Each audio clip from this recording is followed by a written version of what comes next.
องท่านผู้ฟังแล้วก็ไปบอกคือเพิ่นว่าขอโอนสตางค์อนุบำรุงสถานีของ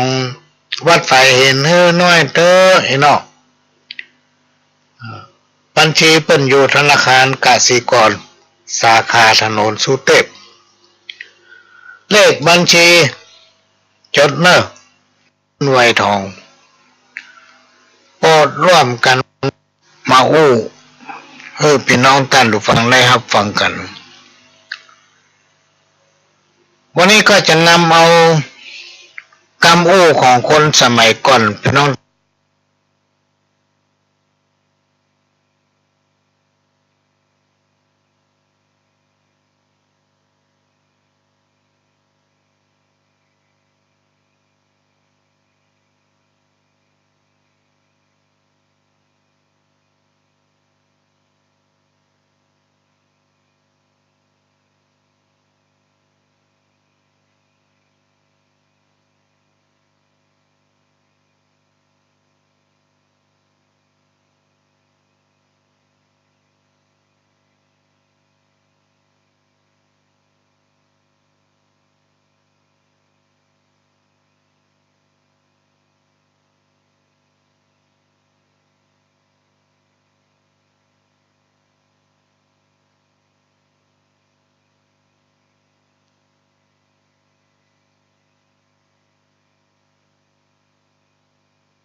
สาในปารมีธรรมพระเถระครูบาอาจารย์พระภิกษุสงฆ์สามเณรทุกตนทุกองค์ขอสวัสดีพี่น้องท่านผู้ฟังป้าน้อยป้าหนานป้าอุ้ยแม่อุ้ยที่รับฟังรายการจากสถานีวิทยุกระจายเสียงพระพุทธศาสนาแห่งชาติและสังคมขึ้นเพื่อการศึกษาพระพุทธศาสนาและวัฒนธรรม FM 104.50 เมกะเฮิรตซ์จากวัดไฟหินวัดไฟหินตั้งอยู่หลังมหาวิทยาลัยเชียงใหม่ตำบลสุเทพอำเภอเมืองจังหวัดเชียงใหม่เป็นสถานีของพี่น้องคนฟังทุกท่านเป็นเจ้าของที่เราจะต้องช่วยกันทนุบำรุงพี่น้องท่านผู้ฟังช่วงนี้เป็นช่วงหน้าฝนก็เดี๋ยวก็ฝนตกก็เดี๋ยวก็แดดออกก็เดี๋ยวก็ลมก็เดี๋ยวก็ฝนนี้เป็นต้นเพราะนั้น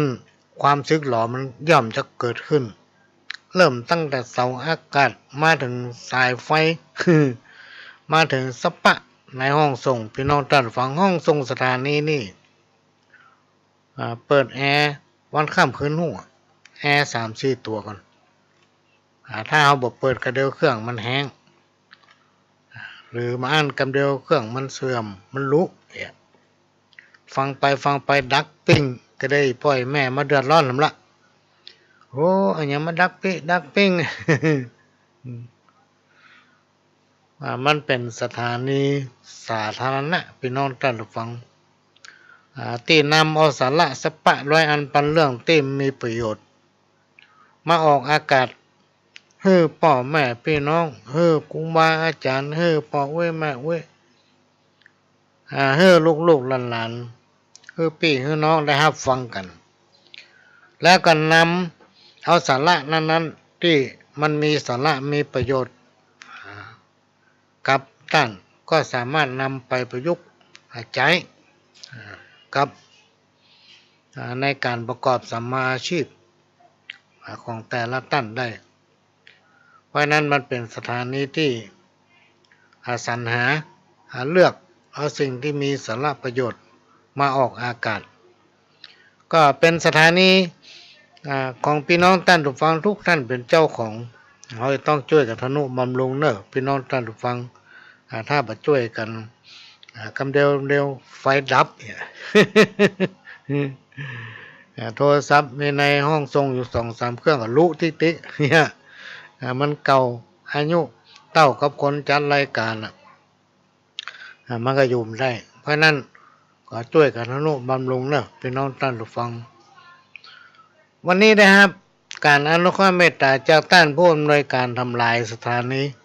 คือการอนุเคราะห์เมตตาลิงก์เอาสัญญาณนี้ออกอากาศสู่พี่น้องท่านผู้ฟังฟังกันหลายที่หลายหนหลายแห่ง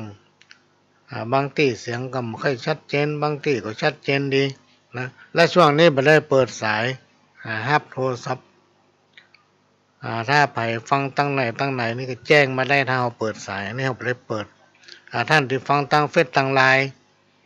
ก็สามารถแจ้งผลมาได้นะและตัวของป้าหลวงนี่บ่ค่อยคล่องพี่น้องท่านผู้ฟังตั้งอย่างตั้งหลายเราเนี้ยก็ด้วยได้รับการอนุเคราะห์จากท่านผู้อำนวยการสถานีหลวงพ่อพระครูสมุวิศวัตรวรกิจโจ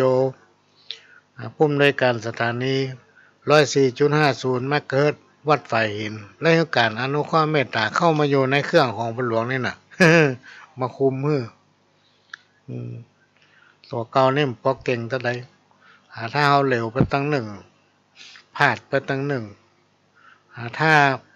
เมาไปครับโทรศัพท์ก็ลืมคำอู้ตะกี้อู้ถึงไหนอู้พุดกึ่งพุดกลางอายุน้อยไปเนี่ยพี่น้องท่านผู้ฟังขี้หลงขี้ลืมมันโตยมาละมันซ่อหาป้าละก็ต้องขอกราบขอบพระคุณท่านผู้อำนวยการสถานีวิทยุล้านนาเชียงใหม่และก็ท่านผู้อำนวยการสถานีวิทยุคลื่นพัฒนาคุณภาพชีวิต FM 92.25 วัดหลวงประแดงมหาวิหารท่านผู้อำนวยการสถานีวิทยุ FM 98.75 คลื่นธรรมะของชุมชนวัดห้วยตองซักตำบลขวางเปาอำเภอจอมทองจังหวัดเชียงใหม่และก็สถานีวิทยุมนต์เสียงธรรม 106.25 วัดบุพาราม อำเภอแม่แจ่มและขอบพระคุณพี่น้องที่อยู่หลายพื้นที่คือมันฟังได้ทั่วโลกพี่น้องท่านฟังได้หลายจังหวัดทั้งภาคใต้ภาคกลางลำพูนลำปางแปร่น่านภาคเหนือตอนล่างตอนบนกรุงเทพมหานครหลายๆพื้นที่ที่คนต่างเฮาเนี่ยไปอยู่เพิ่นก็ฟังกันก็ต้องขอกราบขอบพระคุณทุกคนทุกท่านที่ฟังและก็สามารถฟังย้อนหลังก็ได้พี่น้องท่านฟังเข้า Google ท่าน เขียนชื่อพระหลวงสว่างลงไปเขียนชื่อสถานีวิทยุของวัดฝ่ายลงไปฟังได้ทุกรายการย้อนหลังได้พี่น้องที่อยู่ในต่างแดนก็ฟังกันนักเนื่องจากว่าเป็นคนทางเหนือเขาเนี่ยไปอยู่นักขนาดเลยพี่น้องท่านฟังอันนี้ยังบักเคยคิดนะว่าในต่างประเทศนั้นจะมีการนัดเหมือนกับบ้านเฮา มีการนัดอย่างบ้านเฮาพี่น้องท่านผู้ฟัง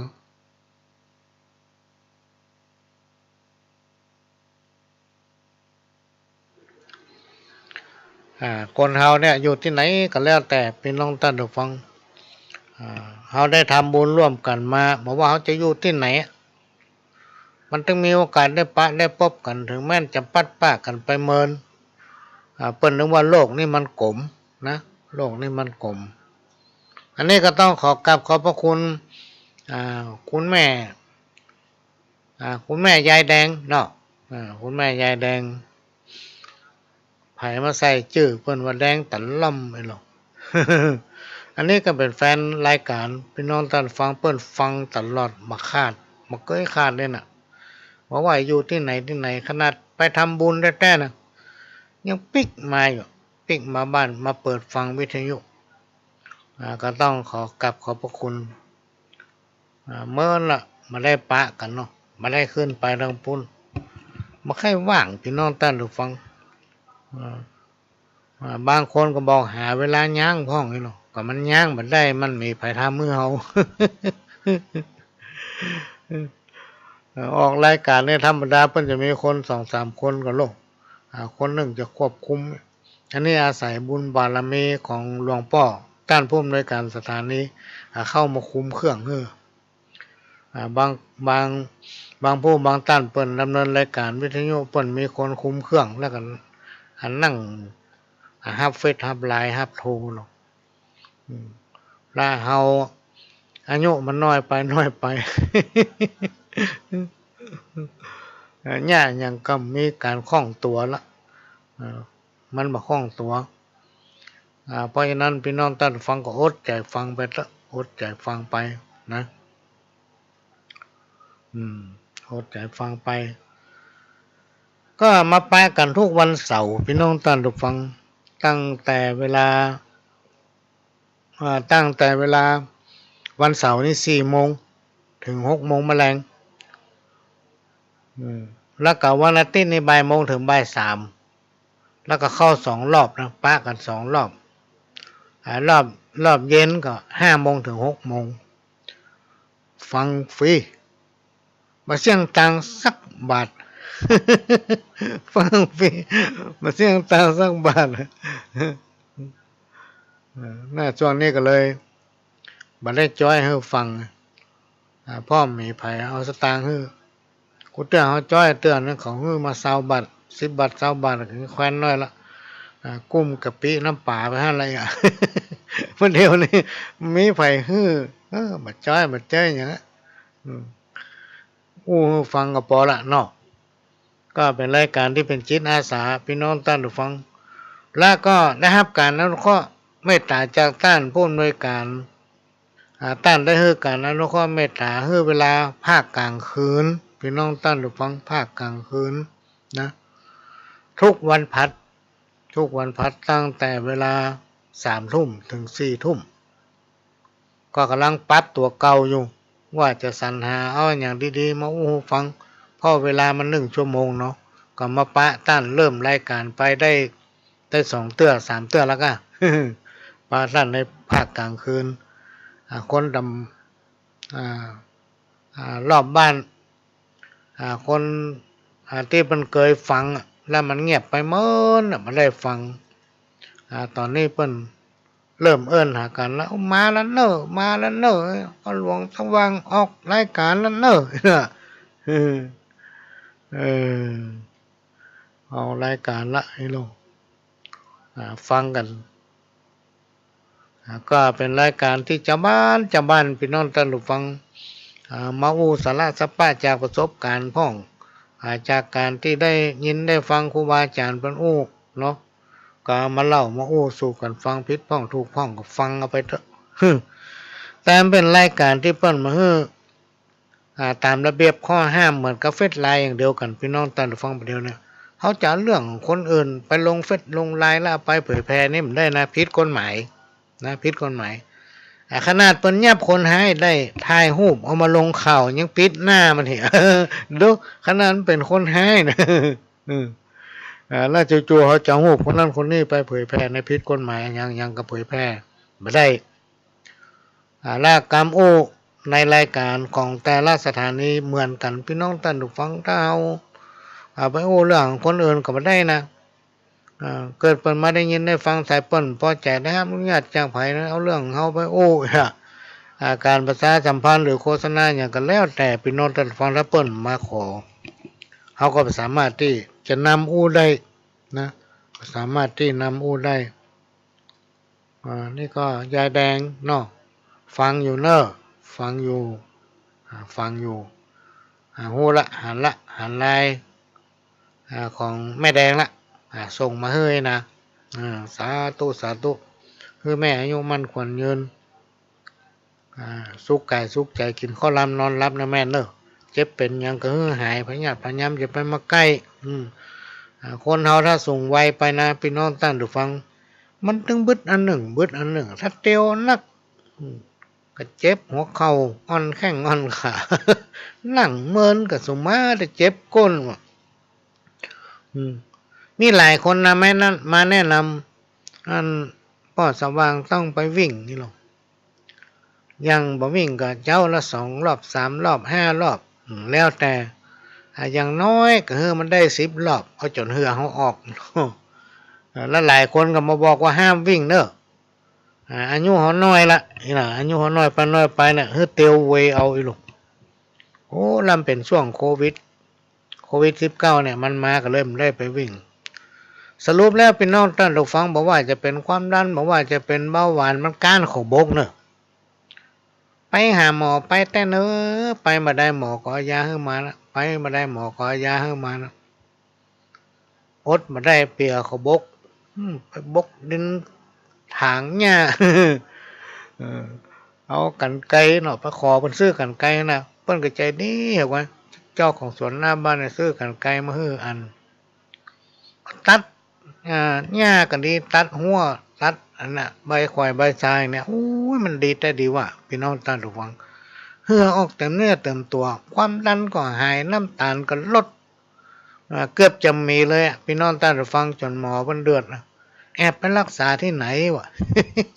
เขาถึงบอกลูกว่าเขาเปียกเขาบกไปบกดินกุนหญ้าเนาะอันเนี้ยโรคอันยังก็แล้วแต่พี่น้องท่านผู้ฟังให้ต้องออกกำลังให้สม่ำเสมอนะออกกำลังให้สม่ำเสมอทำมือเหือออกจนเปียกหมดนั่นเหมือนเขาอาบน้ำนั่นเสร็จแล้วเขาก็มาอาบน้ำก็พักผ่อนโรคสปะว่าโรคมันกลัวขอบกกำมิด มันกลัวขอบกกำมิด กับรถสัญญานี่โอ้เบาหวานหายแสบดึงมาใกล้น้ำตาลในเม็ดเลือดก็หายนะ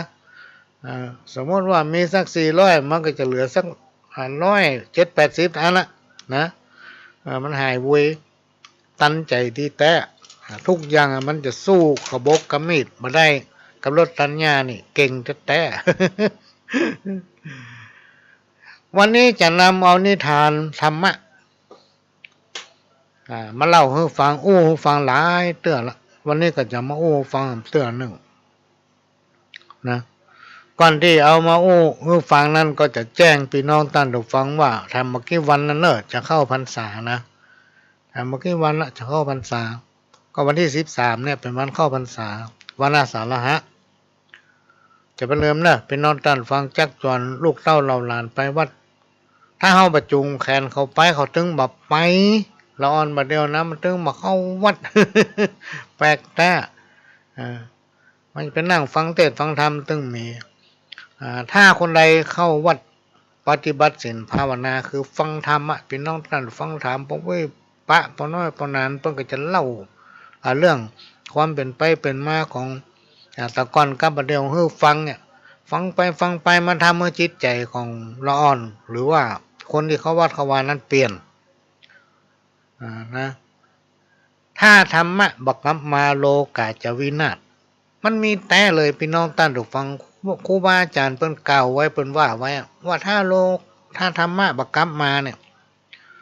โลกาจะวินาศ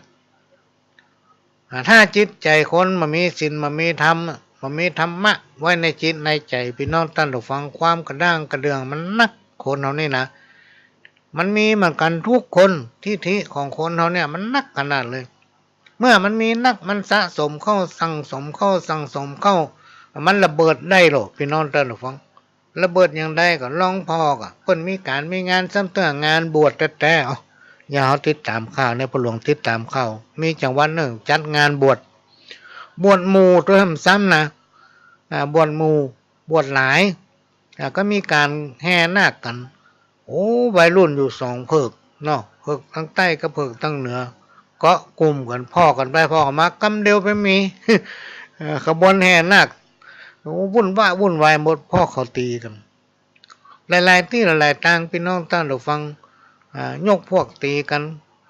กำ10ก็มีกำ20ก็มีอันใดก็ใจอันนั้นตายไปก็มีพี่น้องท่านผู้ฟังบางผู้บางท่านคิดอันยังบ่ออกคิดอย่างบ่ออกขึ้นคอนโดไปอยู่บนคอนโดขึ้นขอบหน้าต่างจะวิทย์ อุ้มลูกจะวิทย์ฆ่าตัวตายตึงลูกตึงตัวเองอันเนี้ยพี่น้องท่านผู้ฟังลองติดตามข่าวต้องมีหันสปะอยากจะแนะนำให้ข้อคิดว่าถ้าเขามีปัญหาอันใดพี่น้องท่านผู้ฟังเขาจะไปเครียดให้ตั้งสตินะคนเฮาถ้ามีสติปัญญามันเกิดนะปัญญามันจะเกิดให้ศึกษาปัญหาที่เฮากำลังปะนะพี่น้องท่านผู้ฟังศึกษามันแล้วค่อยแก้มันไปนะค่อยแก้มันไปภาวะเศรษฐกิจมันเป็นอย่างถึงวันที่เฮาฮู้เนี่ยมันไม่ใช่มีกับบ้านเฮาเมืองเฮาประเทศเฮาทั่วโลกพี่น้องท่านผู้ฟังทั่วโลกที่มันมีปัญหาเกี่ยวกับทางด้านเศรษฐกิจเฮาลองฟังประเทศที่องค์พระสัมมาสัมพุทธเจ้าเพิ่นเกิดอย่างประเทศอินเดียเนี่ยตอนนี้เดือดร้อนขนาดน้ำมันมันมีเติมนะพี่น้องท่านผู้ฟังพอลองติดตามข่าวถ้าไผมีรถนี่เปิ้นไปขึ้นเส้นเนาะอย่างบ้านเฮาเนี่ยมีรถ2คันก็ไปขึ้นทะเบียนเปิ้นจะแจกเหรียญเปิ้นจะแจกบัตรแจกกัดแต่ละกันเนี่ยเติมน้ำมันนะได้น้อยเดียวนั้นนะได้ลิ้นหรือว่าครึ่งลิตรหรือว่าได้2ลิตร3ลิตรแล้วแต่เขาจะจ่ายต้องไปลงทะเบียนก่อนนะแล้วก็เอาบัตรหรือว่าเอาเหรียญที่เพิ่นแจกนะไปให้ปั๊มน้ำมันเพิ่นถือเติมต้องเป็นรอคิวก่อนบางคนไปตั้งแต่เช้าจนถึงบ่ายบ่ได้เติมน้ำมันนะบ่ได้เติมน้ำมันบัตรเนี่ยมันจะมีหลายอย่างคนที่จำเป็นก็จะได้บัตรทำอย่างหนึ่งคนที่จังเป็นพ่อค้าเป็นอย่างไปค้าไปขายก็ได้ทำบัตรหนึ่งคนที่จังมีธุระอันนั้นนี่ไปนี่ก็ได้ทำบัตรหนึ่งไอ้หมอที่ขี่รถเล่นนี่มีทางเนอะพี่น้องท่านฟังเพิ่นเติมเดือดร้อนขนาดเลยในต่างประเทศนอกจากเพราะว่าเศรษฐกิจบดีแล้วมันมีด้วยมันมีฮือใจนะอย่างดูข่าวตอนเช้าเนี่ยฟังข่าวสถานีวิทยุแห่งประเทศไทยโปรดฟังทุกเช้าในประเทศอินเดียเนี่ยบางรัฐบางที่บางแห่งเนี่ยรอบนอกชนบทเริ่มตั้งแต่ตัวเมืองไปพี่น้องท่านผู้ฟังกัดหุงต้มนี่มีขายละต้องใจหลัวใจฟืนว่าพี่น้องท่านผู้ฟังแล้วตั้งเมืองนอกมันจะมีต้นไม้นักอย่างบ้านเฮาหรือป่าหิมพานต์สมัยโบราณมันมีกะ แต่ในยุคปัจจุบันมันมีแล้วความเจริญมันนักคนมันเกิดนักขึ้นก็กลายเป็นที่อยู่อาศัยกันไปใจหลวใจฟืนบางประเทศพี่น้องท่านผู้ฟังแกนข้าวสาลีเนี่ยแกนข้าวสาลีแกนข้าวโพดข้าวสาโลเนี่ยโอ้มีประโยชน์มากมายมหาศาลเอาเป็นอาหารสัตว์ก็ได้นี่เอาบดเป็นอาหารสัตว์เป็นอาหารงัวอาหารควายเป็นอาหารอูฐอาหารช้างอาหารม้าและอันสุดท้ายคือเอามาเป็นฟืนได้เอามาแตนหลวดได้พี่น้องท่านผู้ฟังแล้วเมื่อมันใจประโยชน์ได้นักขนาดเหมือนกับทานไฟฉายเก่าเนี่ยคนสมัยก่อนเนี่ยเวลาไปแพะไปป่าไปได้ทานไฟฉายเก่าเนี่ยโอ้มันดีอกดีใจมันก็ได้โชคที่ยิ่งใหญ่มหาศาลเพราะว่าทานไฟเก่าทานไฟฉายนะทานกาแปะก็ดีทานไฟฉายเก่าเนี่ยเปิ้นเอามาตุบทางในไม่เป็นทานดำอย่าเป็นขี้เมนเอามาจุบฝ้ายเอาไปเป็นผัดตัดเอาไปเป็นเจือกดีดไม่คนแต่ก่อนเพิ่นหากินอย่างนั้นหรอกในยุคปัจจุบันนี่มันตันสมัยทุกอย่างพี่น้องท่านผู้ฟังภาวะเศรษฐกิจมันเป็นอย่างใดเนี่ยเราต้องรู้ใจสติปัญญาของตัวเก่าควบคุมสติปัญญาของตัวเก่าให้ดีรวมไปถึงจิตใจของเขาเนี่ยจะไปฟุ้งซ่านนะคนถ้าคิดฟุ้งซ่านเกินตัวเก่านะจักมีปัญหาเมื่อมันมีปัญหาเข้าปัญหามันสะสมเขาแก้บัตกฆ่าตัวตายโดดสะพานตายโดดตึกตายที่เป็นต้นที่จริงเรื่องตั้งหลายเหล่านี้มันสามารถที่แก้ไขได้พี่น้องท่านฟังมันแก้ไขได้ทุกอย่างนะเปิ้นฮ้องว่าป้ายจ้างเข้าสู่วางงาเนาะป้ายจ้างเข้าสู่วางงานะแล้วในยุคปัจจุบันเนี่ยมันง่ายจะง่ายอย่างก็ง่ายทุกอย่างพี่น้องท่านผู้ฟังไปพอตามการนัดตามถนนทางแยกตามตู้โทรศัพท์สาธารณะมีค่าใบโฆษณากู้เงินด่วนไม่ต้องมีอะไรค้ำประกันมีกับบัตรประชาชนก็กู้ได้ ระวังเตอะพี่น้องท่านผู้ฟัง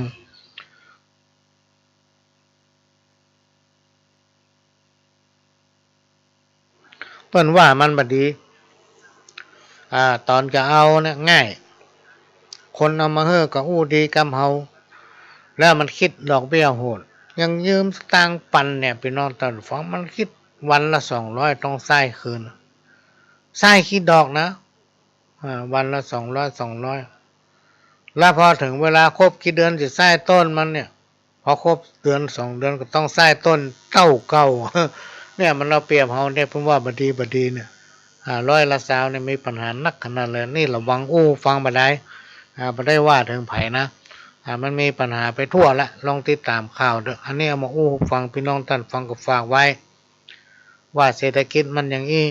มาบ่ใช่กับบ้านเฮาความทุกข์ความยากบ่ใช่เกิดขึ้นกับเฮามีหลายคนที่มันทุกข์ยากในเฮานักพี่น้องท่านฟังเต้าที่ประสบการณ์ของพ่อหลวงเนี่ยเคยไปละเหละห้อนเคยไปหลายที่หลายทางพี่น้องท่านฟังบางวันไม่ได้กินข้าวนะเพราะว่าสตางค์จะหมดต้องรักษาไว้ บางทีมาตอนเขาหิวข้าวขนาดเขากินมาได้เพราะอย่างเพราะสตางค์เขามีจำกัดถ้าเขากินข้าวตอนข้าวแรงเขาจะไม่ได้กินทำไรเนี่ยชีวิตสมัยก่อนนะชีวิตเขาต้องคิดต้องห้ามใจตัวเก่าหลายๆคนพี่น้องท่านผู้ฟังโทรมาหาว่าเดี๋ยวนี้ผมอยู่ที่นี่มีปัญหาอย่างนั้นอย่างนี้แล้วก็ถามว่าบ้านอ้ายอยู่ไหนบางคนก็อยู่ทางภาคอีสานบางคนก็อยู่ภาคเหนือตอนล่างเนี่ยก็บอกอ้ายพยายามปิกบ้านปิกมาได้มีสตางค์อันไปโรงพักเนาะอ้ายเข้าโรงพักไปเลยไปหาตำรวจไปหาร้อยเวรไปหาเจ้าหน้าที่เปิ้นถึงมีฝ่ายของเปิ้นหรือว่ามันมาไปโรงพักกับไปสำนักงานเขตหรือว่าไปอำเภอก็ได้ไปหาอำเภอเลยเปิ้นฟังก็เดี๋ยวเปิ้นถึงมีแนวทางที่ให้การช่วยเหลือเนาะเพื่อปิกบ้านบ่ต้องอยู่หั่นถ้าอยู่หั่นมันมีกินเมื่อเฮามีกินปัญหาสังคมจะเกิดทำไมเอาตัวไปทรมานอยู่หั่นมาอยู่บ้านตกเก่าเห็นบ่ดี ในกับบ้านเฮาอยู่ห้าไหนเนาะอ๋อทุกอกทุกใจก็ไปหาพี่หาน้องช่วยกันอย่างอื่นไม่ได้ช่วยกันด้านความคิดกันยังดีพี่น้องท่านผู้ฟังเรื่องอย่างตั้งหลายเราเนี่ยยังตั้งเหนือเนี่ยป้อมมีปัญหาอย่างเพราะในป่าในน้ำมีป่าในนาก็มีเข้าไปตามข้องหัวก็มีพักไม้ไส้เครือเนาะที่ไหนที่ดินว่างเปล่าก็ปลูกพักปลูกไม้กินกันไปก็อยู่กันได้ขอให้มีข้าวกินตั้งเฮานี่มันยังขอกันได้นะพี่น้องท่านผู้ฟังบางอย่างนี่เปิ้นขายเนาะโอ้เขามีสตางค์ได้เขาใครอยากเขาใครได้เนาะอันนี้มีอยู่วันหนึ่งนะพี่น้องท่านผู้ฟังพระหลวงพูดถึงมาอายนะเพราะว่าอุปนิสัยของเขาจะกินอาหารแบบพื้นเมืองแล้วก็เมืองแต้ๆเลยนะเมืองแต้ๆแกงพักเซี่ยวก็แกงพักง้วนก็แกงพักแตงดาก็แกงรวมพักนี่เนาะแต่มันต้องใส่ปลาแห้งนะไปปะเปิ้นขายปลาแห้งพี่น้องท่านผู้ฟังเขาก็เตี้ยวไปหลายเตือนแล้วท่านนั้นนะแล้ววันนั้นไปปะเขาใส่เนาะโอ้ผมมันจะเป็นดีก็ได้ปลาแห้งเอาไปไว้แกงใส่พักสตางค์กับซ้ำมันนักเปิ้นขายตอนใดนี่เนาะเนี่ยมีตังนี่100เดียวผมเอา60 บาทยุดไว้ให้ปล่อย40อีกวันน่ะเอาปลาเขาถึง3-4ตัวกันนะเนี่ยพี่น้องท่านฟังถ้ามีแต่พระโอ้เปิ้นฟังกันแนมตัวอินโดเฮาโอ้อุปนิสัยของปหลวงนี่นะนี่อู้เรื่องของตัวเก่าเนาะมันผิดกฎหมายถ้าอู้เรื่องคนอื่นนี่มันจะผิดกฎหมายสมัยก่อนเนี่ยพี่น้องท่านฟังไปจ้างไปญาการในมีรถแดงอยู่กันเปิ้นเอามาทดลองก็ลองเอาไปออกพอเนาะรถ4 ล้อ2 แถวสีแดงนี่นะสมัยนั้นเป็นเก็บสตางค์ถ้าเป็นละอ่อนนี่2 บาทนะตำในเวียงถ้าเป็นคนใหญ่ก็5 บาทถ้าไปไกลก็10 บาทนี่เนาะโอ้พี่น้องท่านฟังกลัวมันจะได้100 บาทนี่นะโอ้ยเป็นตุกเป็นอย่างเนอะมันเก็บกำ10 บาท5 บาทเนี่ยนะในสมัยนั้นยุคนั้นไรนี่ถ้าเขาป้าละอ่อนเขาก็บอกก้าวสตางค์ละอ่อนเพราะเขาคิดว่าเมื่อเขาเป็นละอ่อนเขาบ่ค่อยมีสตางค์หรอกพี่น้องตัดฟังเขาอยากกินยังก็ไม่ได้กินยังเปิ้น ก็มาแจ้ว่าถึงขนาดยากจนนะเขาเป็นคนทำประเภทนึงพี่น้องตัดฟังถ้าเขาซื้ออันนั้นอันนั้นเขาก็ไม่ได้ซื้ออะไรอดใจไปเหี่ยเนี่ยเขามาเกิดถึงเขาเป็นละอ่อนนะมันไม่ได้หาเขาป้าละอ่อนเขาก็บอกสตางค์เขาโอ้ถ้าป้าคนเฒ่าคนแก่เขาซ้ำเกยอยู่วัดพี่น้องท่านผู้ฟังพระสงฆ์องค์เจ้าครูบาอาจารย์ที่เป็นอยู่วัดเนี่ยเพิ่นคิดว่าศรัทธานี่เป็นพ่อเป็นแม่หรอกโดยเฉพาะคนเฒ่าคนแก่เนี่ยพี่น้องท่านผู้ฟังลองไปเสาะพอเถอะพระสงฆ์องค์เจ้าครูบาอาจารย์ที่อยู่วัดเนี่ยประเดี๋ยวนี้ผมว่ามันเป็นยุคใหม่ละในสมัยตะก่อนนี่อมเมี่ยงกุโตนถ้าบอกอมเมี่ยงก็อมหมักนะสูบบุหรี่อมเมี่ยงสูบบุหรี่ตู้พระสมัยก่อนนะนี่ปหลวงเนี่ยของตัวเก่าเนี่ยเอาเป็นตู้เป็นพระสมัยนั้นการเอาไปปะคนเฒ่าคนแก่ที่ไหนอย่างกลางภาษาเปิ้นมาฟังธรรมวัดกันปะไอ้แม่อุ้ยกับแปลงเมียเฮือเลยยื่นนึกเฮาเลยเฮาจะมาเอาเนอะมาก็เสียแรงศรัทธามันก็เปียมาอมแหละ โอ้กันอมของแม่อุ้ยนั่นแล้วกำลังคายเอาออกไปทิ้งไปกว้างกันได้แม่อุ้ยนั่นแปลงเพิ่มอะไรมันเลยทำเมื่อน้อยนานทหารเก่าเนี่ยติดเมี่ยงติดบุหรี่แหละพี่น้องท่านผู้ฟังในยุคก่อนนะประเดี๋ยวนี้บอกว่า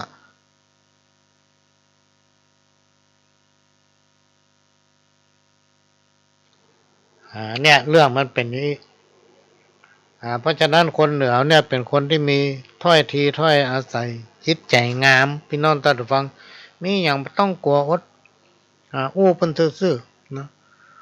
คนเฮาเนี่ยเพิ่นว่าซื้อกินมามดเนาะซื้อกินมามดนะคนกดนี่บ่ได้ไผบ่ใครชอบเพราะมันเป็นคนกด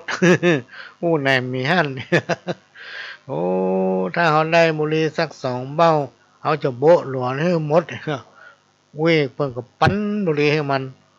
เป็น4 6 7 เบ้าปั้นแล้วมันก็ยัดถุงเสื้อเดี๋ยวไปบ้านกำเดือนลวดหายแซ่บเนี่ย จะมาโอ้นิทานให้ฟังเนอะตะกี้นึกว่าวันนี้เป็นวันเสาร์วันนี้ทางสถานีวิทยุล้านนาเชียงใหม่ไม่ได้ออกอากาศคิดผิดคิดว่าเป็นวันเสาร์แต่วันนี้มันเป็นวันอาทิตย์ก็ช่วงเทศกาลพรรษาพี่น้องท่านผู้ฟังถ้าเป็นตรงกับวันพระวันศีลเนี่ยเราจะไม่ได้ปะกันเพราะสถานีก็มีภารกิจมันก็แล้วแต่เป็นบางเตื้อบางวันที่เพิ่นติดถ่ายทอดก็จะไม่ได้มาอู้มาเอ่ยปะพี่น้องท่านผู้ฟังนะบ่ว่าจะเป็นคืนวันพฤหัสอย่างก็ดีคนเฮาเนี่ยพี่น้องท่านผู้ฟังที่มีชีวิตอยู่กันถึงวันเนี่ยกลัวจะเกิดได้เนี่ยไม่ใช่ง่ายนะพี่น้องท่านผู้ฟังคนเฮาทั้งหลายเนี่ยบอกว่าไผอยู่ที่ไหนชั้นใดนะมียศถาบรรลักษ์ฐานะอย่างไรก็แล้วแต่นะกลัวจะได้เกิดมาเป็นคนเนี่ยไม่ใช่เรื่องง่ายนะพี่น้องท่านผู้ฟังโอ้ต้องทุกข์ทรมานอยู่ในท้องแม่ แล้วแม่ก็ซ้ำตุกเหลือลูกกันนะไหนจะต้องอุ้มต้องไหนจะต้องปามานลูกอยู่ในท้องซ้ำเตื้อปอสะดุ้งลูกเอาลูกวีดดิดสำในท้องเลย ลูกเอาตีนดิดเอาลูกวีตีตำไส้ตำที่ปุ่มสะดุ้งเป็นเตื้อแม่กลัวที่จะเกิดลูกได้เนี่ยโอ้ยไปใจธรรมดาต้องอุ้มต้องปามันอาจจะเป็น8-9 เดือนนะพี่น้องท่านผู้ฟังเนี่ยจะไปกาดไปลีไปการไปงานไปปล่อยไปไหนเนี่ยเป็นว่าที่คนหลายๆแม่มันบดีไปเพราะอย่างกลัวว่ามันไปโจรเปิ้นไงเพราะมันเตียวไปทางหน้าเนี่ยถ้าไปโจรไปริมอย่างนี้ลูกก็จะแท้งหรอกพี่น้องท่านผู้ฟังลองสังเกตพอแม่มันถ้าคนหลายๆมันจะถอยก้นเข้านะ เอาตั้งหลังเข้า เวลานอนก็นอนได้2 อย่างนะหรอแม่มันเนี่ยพี่น้องท่านผู้ฟังอันนี้ปหลวงก็บอกเคยมันนะแต่เขาฟังนอนไงไปใช่ได้วะแม่มันใหญ่ๆ5-6-7 เดือนบละใกล้จะคลอดเลยซ้ำยิ่งเลยนอนไงบัดได้มันหาใจบัดได้วะพี่น้องท่านผู้ฟังจะเท็จจริงแค่ไหนแม่พ่อแม่เขาในหูอย่างพ่อหลวงในเขามาฟังหายใจบัดได้นอนได้2 อย่างคือนอนสแกงทางซ้ายกับนอนสแกงทางขวานะเนาะนอนไงบัดได้นอนคว่ำก็บัดได้นะก็นอนคว่ำก็ไปได้จะได้มันใหญ่แล้วตีนเพิ่งกระเลิกขึ้นเต็กตีนลงหัวเพิ่งกระเลิกขึ้น เนี่ยคนเขากว่าจะได้เกิดมาเป็นคนอยู่ในท้องแม่เป็นเวลาหลายเดือนแม่นี่ตุกยากเพราะว่าประมาณลูกพ่อก็ตุกยากกันต้องหาเงินหาทองที่หามาให้มาหอมค้านก็ไม่ได้พ่อจะมีสตางค์ก็เดียวแม่มันก็จะใกล้เกิดพอลูกเกิดออกมาเป็นภาระของพ่อนะต้องไปหาเบี้ยหาเงินแม่ก็ต้องทนทุกข์ทรมานหลายอันหลายอย่างเอาจนลูกใหญ่กว่าจะอายุได้10 กว่าปีกว่าจะหู้กำคนกว่าเพิ่นจะลงอกลงใจได้นะพี่น้องท่านผู้ฟังมันใหญ่พุ่นมันถึงจะโป้นมือละ10 กว่าปีนะถ้าไผไม่ลูกก็จะหู้ถ้าไผบ่เคยมีลูกนี่บ่หู้เพราะฉะนั้นเป็นลูกเป็นเต้าเนี่ยพี่น้องท่านผู้ฟังต้องเรื่องนี้ให้เขาฟังว่าความทุกข์ของแม่เนี่ยเป็นจะใดความทุกข์ของพ่อเป็นจะใดกลัวลูกจะใหญ่ขึ้นมาเนี่ยเพราะฉะนั้นก็ต้องมีความขยันขันแข็งมีความฉลาดมีความกตัญญูกตเวทิตาคุณรู้จักคุณของพ่อของแม่นะเปิ้นอยากให้ยังซะเฮาเป็นกินอันใดดีลำๆก็เฮาเปิ้นกินเปิ้นมักก็ซ้อมเฮากินติ๊กๆนี่เนาะ คนเฮาเนี่ยจะเกิดมันยากกลัวจะเกิดได้เป็นคนนี่ยากที่สุดอะพี่น้องท่านผู้ฟังและจะตายก็ยากเหมือนกันพี่น้องท่านผู้ฟังนอกจากจะเกิดยากตายก็ยากเหมือนกัน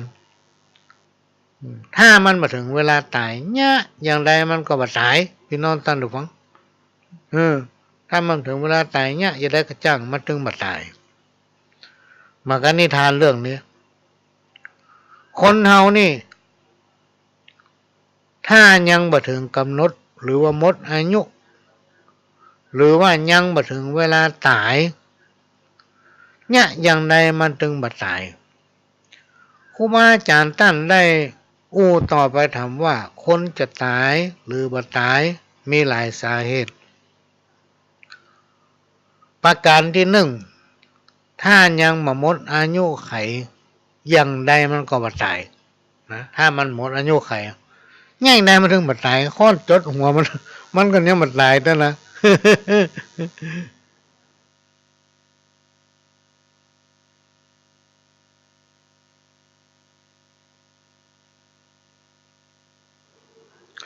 ในการครั้งหนึ่งมีมหาเศรษฐีคนหนึ่งพี่น้องท่านผู้ฟังอยู่ในเมืองไหนบ่บอกอยู่ในเมืองไหนบ่บอกมหาเศรษฐีท่านเนี้ยมีความอุดมสมบูรณ์มีแก้วแหวนเงินทองสมบัติพัฒฐานมากมายมหาศาลเปิ้นถึงห้องว่ามหาเศรษฐีในเมืองแห่งนี้พี่น้องท่านผู้ฟังทุกเมืองในสมัยโบราณก่อนพุทธกาลนะทุกเมืองก็จะมีโหรก็คือหมอดูเนี่ยนะหมอดูประจำเมืองมีความสามารถทำนายทายทักได้แม่นยำทุกวันเมื่อตื่นเช้าล้างหน้าล้างตาเสร็จก็จะอาบน้ำชำระร่างกายนะแล้วก็เดินทางเข้าเฝ้าพญาเจ้าเมืองทุกเดือนละพี่น้องท่านผู้ฟังคนที่เปิ้นเป็นกหบดีปอกกานะเป็นเศรษฐีเปิ้นจะต้องเดินทางเข้าเฝ้าพญาเจ้าเมืองทุกเจ้าถ้าผ่านไปนี่ผิดปกตินอกจากว่าไปบอกคือเปิ้นว่าวันนี้บ่ค่อยสบายบ่ได้ไปเนอะนะไปเฝ้าพญาเจ้าเมือง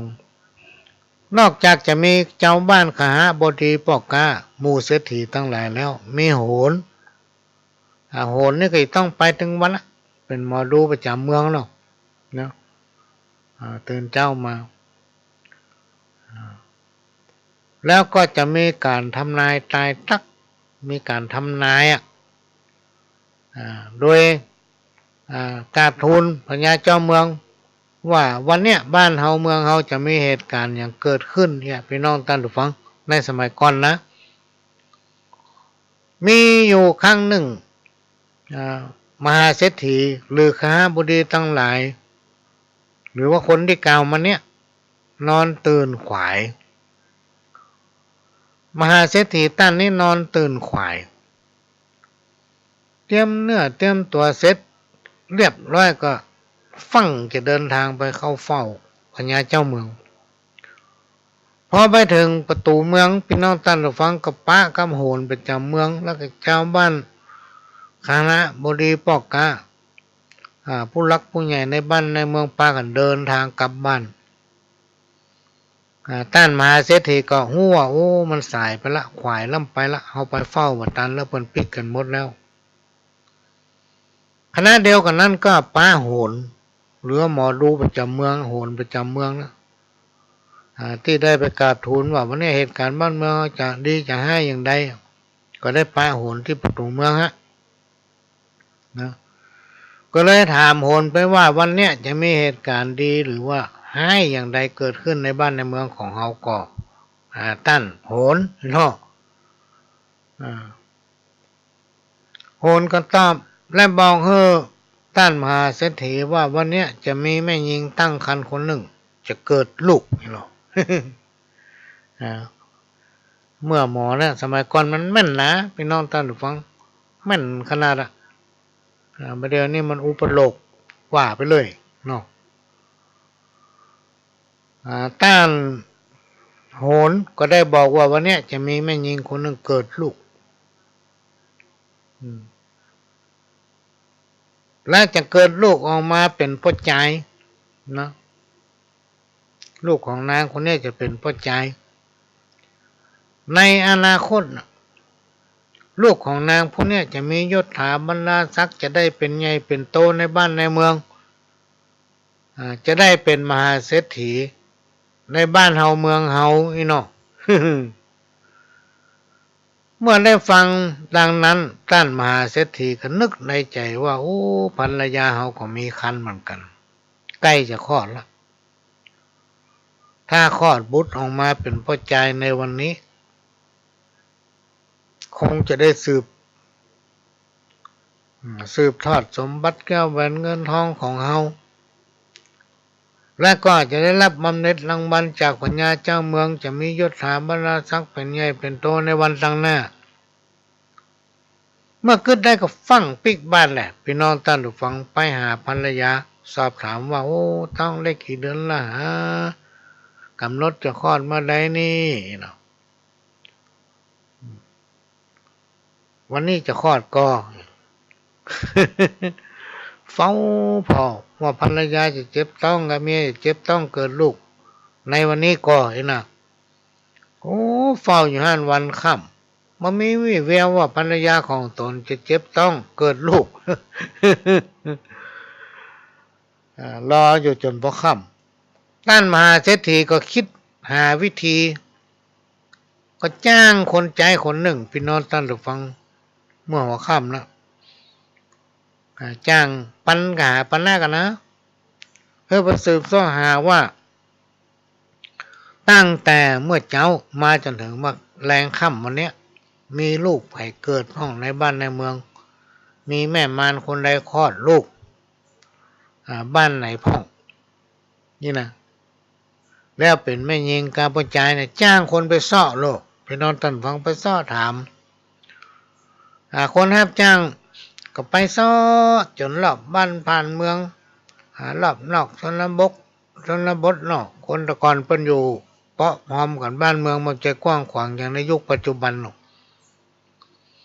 สอบถามจนทั่วพี่น้องท่านฟังมีไผมาเกิดสักคนมีแม่มารเมียไผเกิดสักคน ท่านมหาเศรษฐีก็เพิ่มกล้าจ้างแถมเต้าหนึ่งเนาะ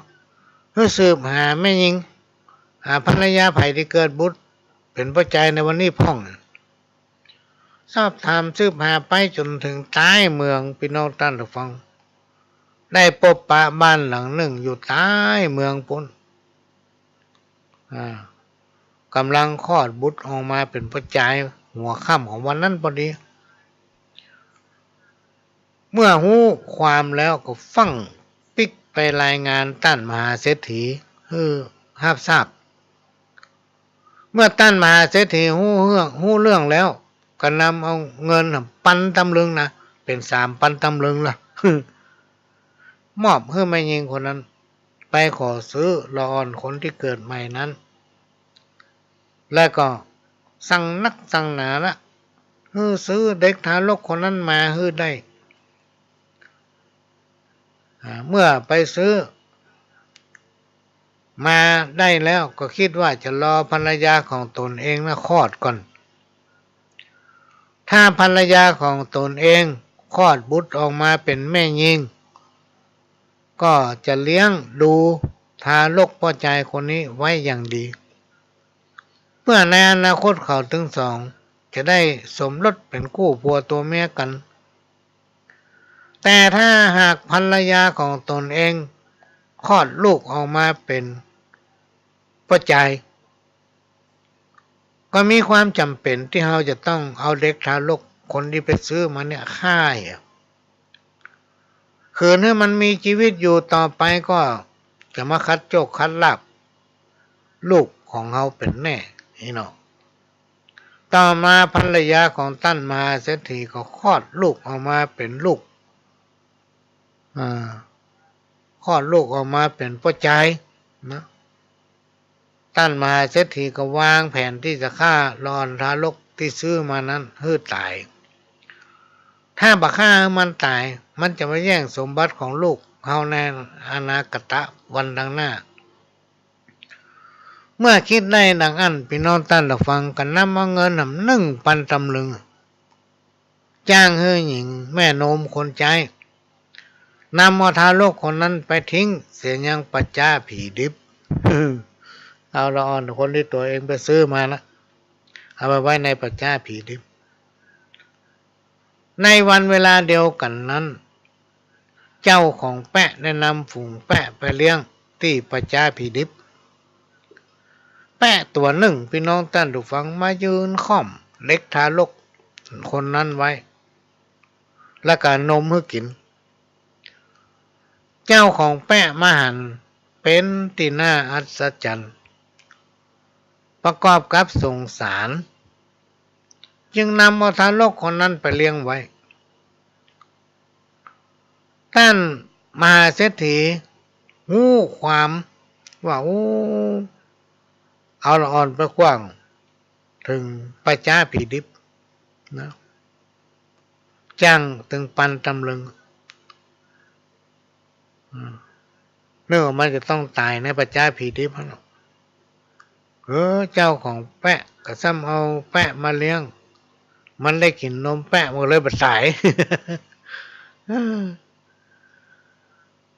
ต่อมาทำวันหนึ่งเวลาค่ำท่านมหาเศรษฐีก็จ้างแม่นมที่เลี้ยงรอนทารกทำปันตำลึงพี่น้องท่านทุกฟัง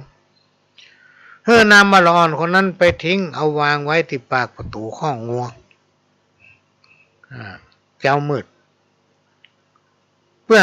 ฝูงงัวทั้งหลายเหยียบย่ำทารกคนนั้นตายนะ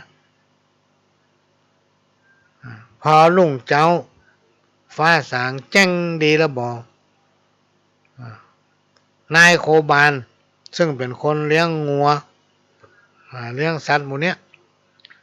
ก็มาเปิดประตูข้องงัวแล้วก็ไล่งัวออกไปเสาะหากินฝูงงัวตั้งหลายก็ปากันทยอยเตียวออกคอกพี่น้องท่านฟังพ่องก็ล่นพ่องก็อื่นเนี่ยในขณะนั้นปรากฏว่ามีงัวตัวหนึ่งมันยอมเตียวมันยอมเดินยืนค่อมอยู่ที่กลางประตูข้องงัวนะงัวตัวเอินไปกันหมดมีงัวตัวเนี้ยมันยอมไปนะมายอมไปนายโคบาลก็เลยย่องไปพอปรากฏว่างัวตัวดังกล่าวที่มันบ่ยอมไปเนี่ยมันอ้าขาพี่น้องท่านผู้ฟังถึงสี่ลำแข้งของมันนะค่อมทารกไว้เมื่องัวตัวอื่นย่ำทารกไว้ย่ำทารกเมื่อหันดังนั้นนายโคบาลกับมันนึกสงสารละอ่อนก็เดินเข้าไปแล้วก็อุ้มเอาเด็กทารกคนนั้นแล้วก็เอาไปเลี้ยงอยู่ที่บ้านของตนเองต่อมาเรื่องเนี้ยพี่น้องท่านผู้ฟังหู้ถึงท่านมหาเศรษฐีท่านมหาเศรษฐีก็ให้เงินแม่นมแถมปันทำลึงลูกเสี่ยงเป็นหมื่นแล้วกันเนี่ย ไปซื้อเอาเด็กทารกคนนั้นมาจังนายโคบาลคนเลี้ยงหัวนะเอามาเลี้ยงจากนั้นพี่น้องท่านผู้ฟังก็จ้างแม่นมทำปันแล้วก็บอกว่าคืนเนี้ยยามส่งจะมีหมู่พ่อกาล้อพ่อกาเขียนเนี่ยผ่านมาถึง500เล่มเกวียนเจ้าทารกคนเนี้ยไปนอนขวางทางเกวียนนอนขวางทางล้อไอ้หนอกเพื่อเกวียนถึง500น่ะทับเหยียบย่ำละอ่อนคนนี้มันตายพอถึงเวลาดังเก่านางแม่นมคนเนี้ยก็ทำตามคำสั่งของท่านเศรษฐีในขณะที่เกวียนถึง500ลำมาถึงบริเวณนั้นพี่น้องท่านฟังที่ละอ่อนนอนขวางอยู่นั้นพอมาถึงตรงนั้นงัวบัดยอมเตียวพี่น้องท่านฟังงัวที่ลากเกวียนมาบัดยอมเตียวหยุดอยู่แสดงกิริยาเหมือนกับมีอย่างขวางอยู่ตั้งหน้าเนี่ยเขาจะว่าสัตว์มันบัฉลาดมันหู้พี่น้องท่านฟัง แม้นว่าผู้เป็นเจ้าของจะเคี่ยนจะตีจะบุบจะไล่เนี่ยก็จ้างมัดตึงมายอมเตียวมายอมจุงลากล้อนหรือว่าเกียนนั้นไปคนทั้งหลายก็นึกแปลกใจป้ากันลงไปพอว่ามันเมียอย่างขวางตั้งหน้างัวถึงมายอมเดินนะมายอมลากล้อลากเกวียนเนี่ยไปก็ปรากฏว่าปะละอ่อนทารกน้อยนอนขวางกลางอยู่ก็นึกเอ็นดูสงสารพี่น้องท่านผู้ฟังจึงเข้าไปอุ้มเอาเด็กทารกคนนั้นขึ้นมาแล้วก็นำไปนอนบนเกวียนแล้วก็พากันเดินทางต่อไปเรื่องนี้หูถึงต้านมหาเศรษฐีทำละ ต้านมหาเศรษฐีก็นำเอาเงินมาให้แม่นมปันดำลึงเพื่อให้ไปซื้อเด็กทารกคนนั้นกลับคืนมาเมื่อซื้อเอาเด็กทารกนั้นกลับมากับเปลี่ยนวิธีใหม่นำเอาเงินให้แม่นมทำแล้วก็สั่งว่าให้นำเอาทารกเนี่ยไปทิ้งลงเหวเพราะว่าเหวที่ใจประหารนักโทษมันมีพี่น้องท่านฟัง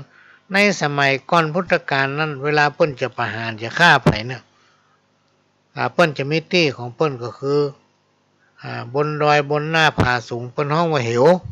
ที่มันลึกชันถ้าไผโดนเอาโดดลงไปทิ้งไปเนี่ยตึงตายตายอยู่ในเหวนั่นเป็นที่ประหารคน เพราะนั้นเพิ่นก็เลยท่านมหาเศรษฐีก็เลยจ้างแม่นมคนเนี้ยว่าละอ่อนคนเนี้ยไปโยนลงในเหวที่เปิ้นใช้ประหารนักโทษนะก็ไปพี่น้องท่านฟังแม่นมก็ทำตามที่ท่านเศรษฐีบอกในปากเหวนั้นพี่น้องท่านฟังซึ่งเมื่อก่อนหน้าที่จะมีเหตุการณ์นำวัฏโลกไปทิ้งลงเหวนั้นก็ปรากฏว่ามีนายพรานเนี่ยไปตัดไม้พี่น้องท่านฟังตัดไม้ไผ่ตำรอบปากเหวทำให้ไม้ไผ่ตกลงไปในปากบ่อของเหวนั้นหนาทึบมดนะมันมีช่องแม้แต่น้อยเดียวก็นายพรานไปเพี้ยวป่าเนาะตัดไม้สางรอบปากเหวลงทับในปากเหวจนมันมีป่องสักหน่อยนะและแถมมาปอในช่วงเย็นวันนั้นก็มีฝนมีลมพัดกระหน่ำยังนักจนไม่ลู่ไปลู่มาพี่น้องท่านฟังเก้าไม้เส้นหญ้าใบไม้เข็ดไม้ก็ลงทับปากเหวจนหมด พอลุงเจ้านะลุงเจ้ามกสลุมเนี่ยมาแจ้งแท้แล้วก็มามืดแท้แม่นมก็นำเอาเด็กทารกคนนั้นนะมาโยนทิ้งที่ปากเหวตรงนั้นพี่น้องท่านผู้ฟังปรากฏว่ามันไปค้างอยู่บนลำไม้ไผ่แล้วก็ค้างต่ำบนเข็ดไม้อย่างทั้งหลายเหล่านั้นในขณะนั้นมีชายหนุ่มคนหนึ่งมาตัดไม้ได้หันใส่พี่น้องท่านผู้ฟัง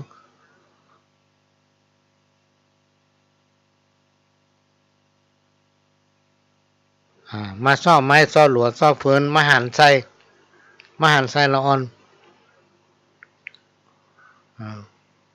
ก็นำเอาละอ่อนคนนั้นไปเลี้ยงดูที่บ้านพี่น้องท่านฟังก้าบ้านไปเลี้ยงดูเหมือนลูกของตัวเก่าข่าวนี้หูถึงต้านมหาเศรษฐีก็นำเอาเงินทำปันตำลึง โอ้เสียงหลายหมื่นนี่จ้างแม่นมพี่น้องท่านฟังนำทารกคนนั้นไปซื้อเอาทารกคนนั้นกลับมาให้ได้คิดจะฆ่าแล้วคิดจะฆ่าแถมมาตายสักเตื้อ เนี่ยคนเฮาน่ะเกิดก่อนยาก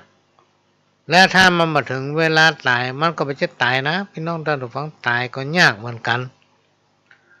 จนต้านเศรษฐีใจอ่อนอ่ะโอ้จะฆ่าคนคนเดียว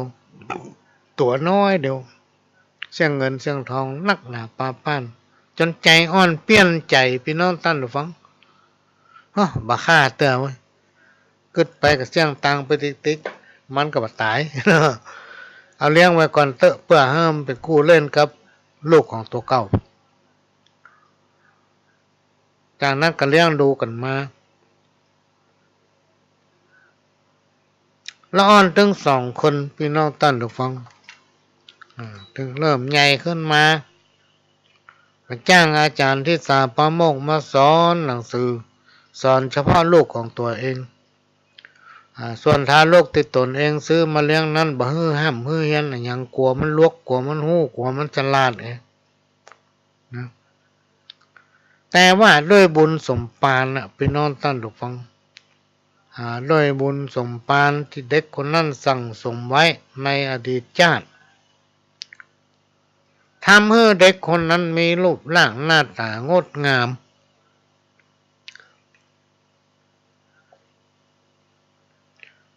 มีความสามารถรอบรู้สิ่งต่างๆได้ง่ายฉลาดนักกว่าลูกของท่านมหาเศรษฐีขนาดว่าบ่มีไผสอนก็สามารถรอบรู้ได้สปะเจ้ามาวันหนึ่งพี่น้องท่านผู้ฟังท่านมหาเศรษฐีก็เดินทางไปบ้านของนายช่างปั้นหม้อและก็บอกให้จ้างปั้นหม้อว่าวันพุธเนี่ยเราจะให้เด็กคนหนึ่งถือหนังสือมาหาเมื่อเขามาถึงให้เจ้าฆ่าเขาให้ตายฆ่าเขาให้ตายแล้วก็เอาใส่ในเตาเผาหม้อเนี่ยเมื่อฆ่าตายแล้วเอาโยนเข้าในเตาเผาหม้อนะคือมันไหม้ไปเลยเมื่อมันเหลืออย่างสักหน่อย เมื่อเสร็จแล้วนะเขาจะสตางค์มาให้ปั่นตำลึงสร้างปั้นหม้อก็ตกปากรับคำแหละพี่น้องท่านผู้ฟังเขาจะทำตามที่ท่านเศรษฐีบอกทุกประการนะพอรุ่งเจ้าท่านเศรษฐีก็รีบเขียนจดหมาย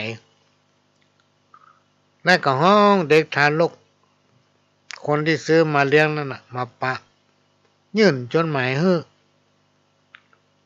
บอกกำชับว่าให้เจ้าฟังเอาจดหมายฉบับเนี้ยไปส่งให้นายช่างปั้นหม้อคือไปเว้ยห้ามไปแวะหั่นแวะนี่เพื่อถึงมือของช่างปั้นหม้อในเจ้านี่คือได้ด้วยความซื่อพี่น้องท่านผู้ฟังทารกที่เขาซื้อมาเลี้ยงก็ถือเอาจดหมายฉบับนั้นแล้วก็รีบเดินทางไปยังบ้านของนายช่างปั้นหม้อขณะที่เดินทางไปถึงระหว่างทางก็ได้ปะกับลูกท่านมหาเศรษฐีกำลังนั่งเล่นหมากรุกเล่นไปก็ร้องไห้ไปเพราะถูกบรรดาหมู่เพื่อนล้อเลียนเล่นอย่างใดก็แปะนะการเปิ้นเล่นอย่างใดก็การเปิ้นตลอดพอหาเด็กทารกผู้มีศักดิ์เป็นปี่ก็ดีใจได้ล่นเข้ามาหามากอดมาขอร้องผู้เป็นปี่ว่าปี่ขอเล่นหมากรุกแสนกันเตอะแม้นว่าทารกผู้เป็นปี่จะอ้างและบอกหลีกเลี่ยงอย่างใดก็มายอมขอร้องให้เล่นหมากรุกแสนให้ได้และก็อาสานำเอาจดหมายไปส่งให้นายช่างปั้นหม้อที่บ้านด้วยตนเองฝ่ายเด็กทารกที่เป็นซื้อมาเลี้ยงก็มายอมบอกว่าท่านมหาเศรษฐีจะทำโทษตนเพราะท่านเศรษฐีสั่งว่าให้รีบไปจนถึงและให้ยื่นกับมือของช่างปั้นหม้อ ห้ามแวะหันแวะนี่นะ ลูกของท่านมหาเศรษฐีก็ร้องให้คำควรขอเตอมีอย่างเกิดขึ้นพ่อเศรษฐีจะทำโทษอย่างใดเนี่ยข้าจะขอห้ามโทษนั้นแทนถ้าพ่อจะทำโทษให้อ้อนวอนนะถ้าลูกคนที่ท่านเศรษฐีซื้อมาเลี้ยงนั้นก็มีความจำเป็นแหละพี่น้องท่านผู้ฟังมีความจำเป็นที่ต้องทำตามลูกของท่านเศรษฐีพอมันให้อ่อนวอนหวันจำแข้งจำขามือไปไหนขอเล่นหมากลูกแตนกำเตอะน้องเล่นมาตั้งแต่เมื่อมาละการเขาติ๊กการตลอดอาสาจะเอาจดหมายไปส่งแตนก็เลยยอมพี่น้องท่านผู้ฟังถ้าโลกคนที่เขาซื้อมาเลี้ยงเนี่ยยังไงมันก็ตายเนี่ยอาจจะใจมันไปตายแต่นัดถึงช่างปั้นหม้อไว้แล้วบอกข้ามันตายแล้วจ้องจะเตาเผาเลยพี่น้องยอมก็ให้ลูกของท่านเศรษฐีนะถือเอาจดหมายไปส่วนตัวเองก็มานั่งเล่นหมากลูกแทนในเวลาต่อมาพี่น้องท่านผู้ฟังท่านมหาเศรษฐีหันว่าเวลามันล่วงเลยมาเมินนักแก่ละตอนนี้ไอ้หนูทารกคนนั้นจะต้องตายแน่ละไอ้หนอ ถึงมันเหลือละแม้แต่กระดูกอย่างต่างๆเนี่ยต้องถูกเตาหม้อเผาจนวอดวายหมดก็ออกเดินทางพร้อมกับเงิน1,000 ตำลึงพี่น้องท่านผู้ฟังไปบ้านช่างปั้นหม้อนะในขณะที่เดินทางไประหว่างทางก็ได้ปะทารกนั่งเล่นหมากลุกอยู่ก็ถามว่าเอ้าทำไมนี่เนาะเป็นจะได้ถึงมานั่งเล่นอยู่ตรงนี้มานั่งอยู่อย่างนี้เขาสั่งให้เอาหนังสือไปชงบ้านช่างปั้นหม้อจะได้เบาไปใจทารกคนนั้นก็บอกว่าเขาจะไปละพอดีลูกของพ่อเศรษฐีเนี่ยมาให้อ้อนวอนขอเฮาเนี่ยเล่นหมากลูกแตนมานั่งเล่นแตนลบหลีกอย่างไรก็ไม่ได้ให้กอดแข้งกอดขามือข้าไปข้าก็สามารถจะคัดใจได้ก็เลยเอาจดหมายนั้นลูกของท่านเศรษฐีไปส่งบ้านช่างปั้นหม้อแตนข้าเนาะบอกก็ท่านเศรษฐีได้ฟังพี่น้องท่านผู้ฟังอกสั่นขวัญหาย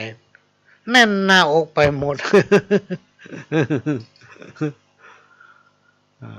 ฟังจบป้องบ่จบป้องฟังโล่นพี่น้องท่านผู้ฟังวิ่งไปสุดกำลังของตัวเก่าไปยังบ้านนายช่างปั้นหม้อปากก็ตะโกนไปสุดเสียงเลยจะไปฟังข้าจะไปฟังข้าอย่าฆ่าอย่าฆ่าอย่าฆ่าวิ่งไปตะโกนไปพี่น้องท่านผู้ฟังพอมาถึงบ้านนายช่างปั้นหม้อก็ยืนยุดอยู่กับที่ปากบ่ออกกัดอกแน่นหน้าอกไปหมดเลยพี่น้องท่านผู้ฟังตื่นตันไปหมดปากบ่ออกฝ่ายนายช่างปั้นหม้อพอหันท่านเศรษฐีเดินทางมาถึงก็รีบเข้าไปหาพร้อมกับรายงานว่าเรื่องที่ท่านสั่งนั้นข้าได้ทำตามความประสงค์แล้วฝ่ายท่านมหาเศรษฐีได้ฟังดังนั้นพี่น้องท่านฟังก็เป็นลมหน้ามืดล้มฟุบลงสลบไปเป็นเวลาวันค่ำ ห้องว่าตึงยาหอมยาดมสปะยาแหละต่างคนต่างก็ซ้อหามากันงับเอามือเศรษฐีนั่นดมวันค่ำสลบพี่น้องท่านฟังพอค่ำก็ฟื้น คืนมาแล้วก็ต้อมใจบ่กินข้าวบ่กินน้ำเริ่มป่วยตั้งใจร่างกายสู้ผอมลงผอมลงก็มาไข้เป็นกรรมคนในที่คณะที่ใกล้จะขาดใจพี่น้องท่านฟังใกล้ที่ท่านมหาเศรษฐีจะตายนั้นก็ได้ห้องเอาหมู่คนใจต่างหลายมาหายืนเรียงแวดล้อมตัวเองในคณะนั้นฝ่ายแม่นมก็ได้พาเอาเด็กทารกที่ซื้อมานั้นเมื่อมาถึงก็มายืนอยู่ตรงข้างๆก่อนที่เศรษฐีจะกั้นใจตายนะ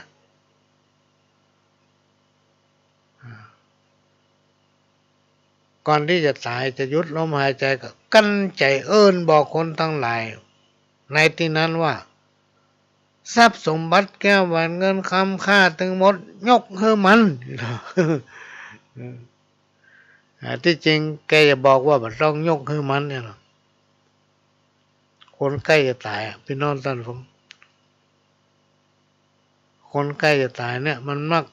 จิตมันจะแตกจิตมันจะแตกก็เป็นวรรคเป็นกรรมล่ะเรื่องทั้งหมดเนี่ยพี่น้องท่านฟังได้หู้ถึงปัญญาเจ้าเมืองก็ได้ปูนบำเหน็จรางวัลให้กับเด็กทารกตามความประสงค์พร้อมกับยศถาบรรดาศักดิ์นะให้รางวัลทารกคนนั้นเนี่ยที่บอกว่าคนเฮาเนี่ยจะเกิดมาน่ะมันยากกว่าจะได้เกิดมาเป็นคนและตรงกันข้ามถ้ามันถึงเวลาตายกลัวมันจะตายมันก็ยากอยู่เหมือนกันนะพี่น้องท่านฟังมาจะนับได้นับตายนะคนเราเนี่ย กล้าของคนอยู่ที่ผลของงานคำสอนของพ่อของแม่คือสมบัติของลูกคนเง่าคนบดีคนสุดกำกึดคนบ่มีปัญญาท่านน่ะที่จะลงเชื่อเข้าเป็นหมู่กับคนผ่านถ้าถึงคนผ่านเนี่ยอุปนิสัยมันตึงเหมือนเจ้าบ้านโลกพี่น้องท่านผู้ฟังนิสัยมันไปทำแบบหนึ่งขณะนี้พี่น้องท่านผู้ฟังก็กำลังรับฟังรายการสาระสปะร้อยอันปันเรื่องจากทางสถานีวิทยุกระจายเสียงพระพุทธศาสนาแห่งชาติและสังคมขึ้นเพื่อการศึกษาพระพุทธศาสนาและวัฒนธรรม FM 104.50 เมกะเฮิรตซ์วัดไฟหินวัดไฟหินตั้งอยู่หลังมหาวิทยาลัยเชียงใหม่ตำบลสุเทพอำเภอเมืองจังหวัดเชียงใหม่หลังมช.พี่น้องท่านฟังสถานีนี้เป็นสถานีของพี่น้องคนฟังทุกท่านเป็นเจ้าของที่เราจะลืมไปได้เราต้องช่วยกันพี่น้องท่านฟังบริจาคปัจจัยคนละเล็กละน้อยเข้าผ่านทางบัญชีหรือว่าเอาไปถวายที่วัดเลยนะเพื่อทางสถานีจะได้นำเอาปัจจัยที่ท่านให้ถวายไปนั้นหนึ่งเป็นการน้ำค่าไฟเอาซ่อมนั่นซ่อมนี่ทนุบำรุงสถานีถ้าเราช่วยกันที่ว่าเนี่ยพี่น้องท่านฟังถ้าเราช่วยกันคนละเล็กละน้อยเราจะได้ฟังกันไปเมินๆอยู่ด้วยกันไปเมินๆสถานีมันตึงบรรลุเพราะมีการทนุบำรุงอยู่ตลอด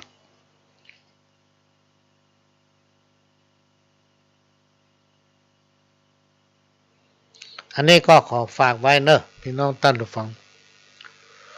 เป็นมนุษย์เป็นได้เพราะใจสูงเหมือนนกยุงมีดีที่แววขนถ้าไผ่ผู้ใดใจต่ำเป็นได้แต่เพียงคนย่อมเสียทีที่ตนได้เกิดมาใจสะอาดใจสว่างใจสงบถ้ามีครบเรียกว่ามนุษย์สาในโอกาสที่เราทั้งหลายเกิดมาเป็นคนพี่น้องท่านผู้ฟัง ถ้าเราไม่ได้สั่งสมบุญไว้เมื่ออดีตชาติปางก่อนชาตินี้ภพนี้เฮาและท่านทั้งหลายย่อมจะไม่ได้เกิดมาเป็นคนหรือว่าเป็นมนุษย์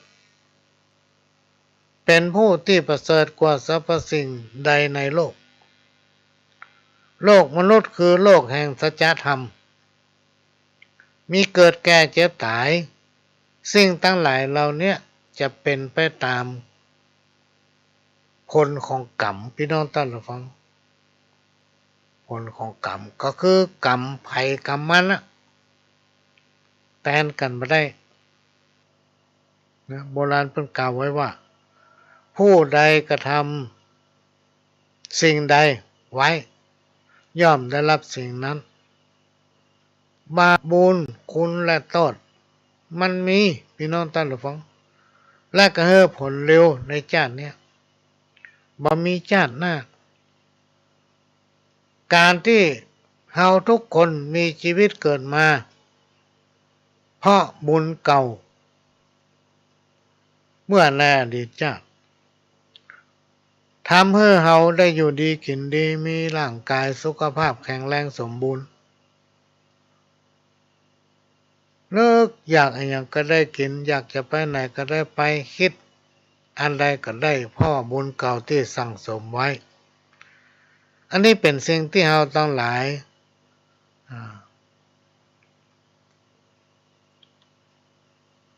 จะต้องจดจำไว้แล้วก็ลูกเต้าฟังละอ่อนมาถึงมาฟังรายการนี้นอกจากพ่อแม่คนเฒ่าคนแก่พ่อน้อยพ่อนานครูบาอาจารย์ฟังลากไปขยายต่อนะด้วยความดีงามด้วยจิตใจที่เป็นศีลเป็นธรรมปารมีอย่างตั้งหลายที่เราสั่งสมไว้นะจะเป็นนาบุญมาสู่ตนเองและลูกเต้าเหล่าหลานทำให้มีความสุขเมื่อมีความสุขก็จะได้ปะกับความเจริญพี่น้องท่านผู้ฟังบาปบุญคุณและโทษมันเป็นเหมือนเงาติดตามตัวเฮาทุกคนพี่น้องท่านผู้ฟังเฮาหลีกถึงบ่ได้นี่ก็ถึงบ่พ้นอันคนโบราณมาเก่าเพิ่นจะไปว่าหยังว่ากรรมมันเกิดจากการกระทำอันนี้ก็เอามาฝากไว้เนอะพี่น้องท่านผู้ฟังก็ได้จะขอพักสายน้ำสักกรรมจะเปิดเทปเก่าให้ฟังเนอะจะเปิดเทปเก่าให้ฟังท่านผู้ฟังคำอู้ของคนสมัยก่อนที่เปิดแต่งแต้มเขียนไว้สมัยก่อนเนี่ยผู้รักผู้ใหญ่มักจะสอนลูกๆหลานบอกว่าพ่อใจแม่ยิงจะต้องรักษามารยาทเป็นต้นว่าหนึ่งไฟในอย่านำออกสองไฟนอกอย่านำเข้าสามจงฮื้อปั่นสิ่งของแก่คนที่ควรฮื้อสี่บ่ควรฮื้อปั่นสิ่งของที่บ่ควรดีฮื้อ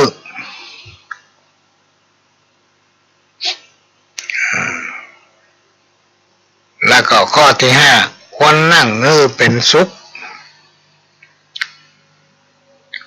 ข้อที่หกควรนอนฮื้อเป็นสุขข้อที่เจ็ดควรกินฮื้อเป็นสุขข้อที่แปดควรนอบน้อมต่อเทวดาในบ้านควรนอบน้อมต่อเทวดาในบ้านก็คือพ่อกับแม่พี่น้องท่านผู้ฟังพ่อแม่นี่เป็นถึงเทวดาเป็นถึงพระพรหมของลูก เป็นถึงตู้ ATM เป็นถึงธนาคารให้กับลูกเพราะว่าลูกเป็นแก้วแก่นตาของพ่อของแม่พ่อ กับแม่นี่เป็นผู้ที่มีพระคุณกับลูกสุดที่จะประมาณได้โบราณอาจารย์ท่านผู้รู้เพิ่นได้แต่งแต้มเป็นข้าวเป็นเครือไว้ว่าเอาท้องฟ้าเนี่ยเอามาปูแปนกระดาษนะแล้วก็มาเขียนบุญคุณของพ่อแม่เขียนพระคุณของพ่อของแม่ขนาดว่าเอาน้ำตึงมหาสมุทรมาเป็นน้ำมือเขียน ยังเขียนแบบเสี่ยงเลยพี่น้องท่านผู้ฟังพ่อแม่คือเทวดาในบ้านในทางพุทธศาสนาพ่อแม่คือพระองค์แรกของลูกพ่อกับแม่นะเพราะฉะนั้นเราต้องคือการเคารพยำเก่งเลี้ยงดูเปิ้นคือเปิ้นได้มีความสุขกายสุขใจถ้าไผ่ทำมาอย่างกับพ่อกับแม่อย่างใดเนี่ยในอนาคตเนี่ยพี่น้องท่านผู้ฟังครูบาอาจารย์เปิ้นเคยอู้ไว้ว่าลูกเต้าเหล่าหลานเคยทำกับมันอย่างนั้นไอ้ลูก อันนี้ก็เป็นสิ่งที่เปิ้นคนเฒ่าคนแก่เปิ้นอู้ไว้ไอ้เนี่ยกับพ่อกับแม่เนี่ยดีได้บุญพี่น้องท่านผู้ฟังไผ่ทำกับพ่อกับแม่มันดีผลกรรมมันมีจะมาตอบมาใส่มาแทนพ่อแม่เขาเนี่ยถ้าเปิ้นตายไปเหี้ยห่อเข้าซ่อหาวันค่ำก็มีไผเหมือน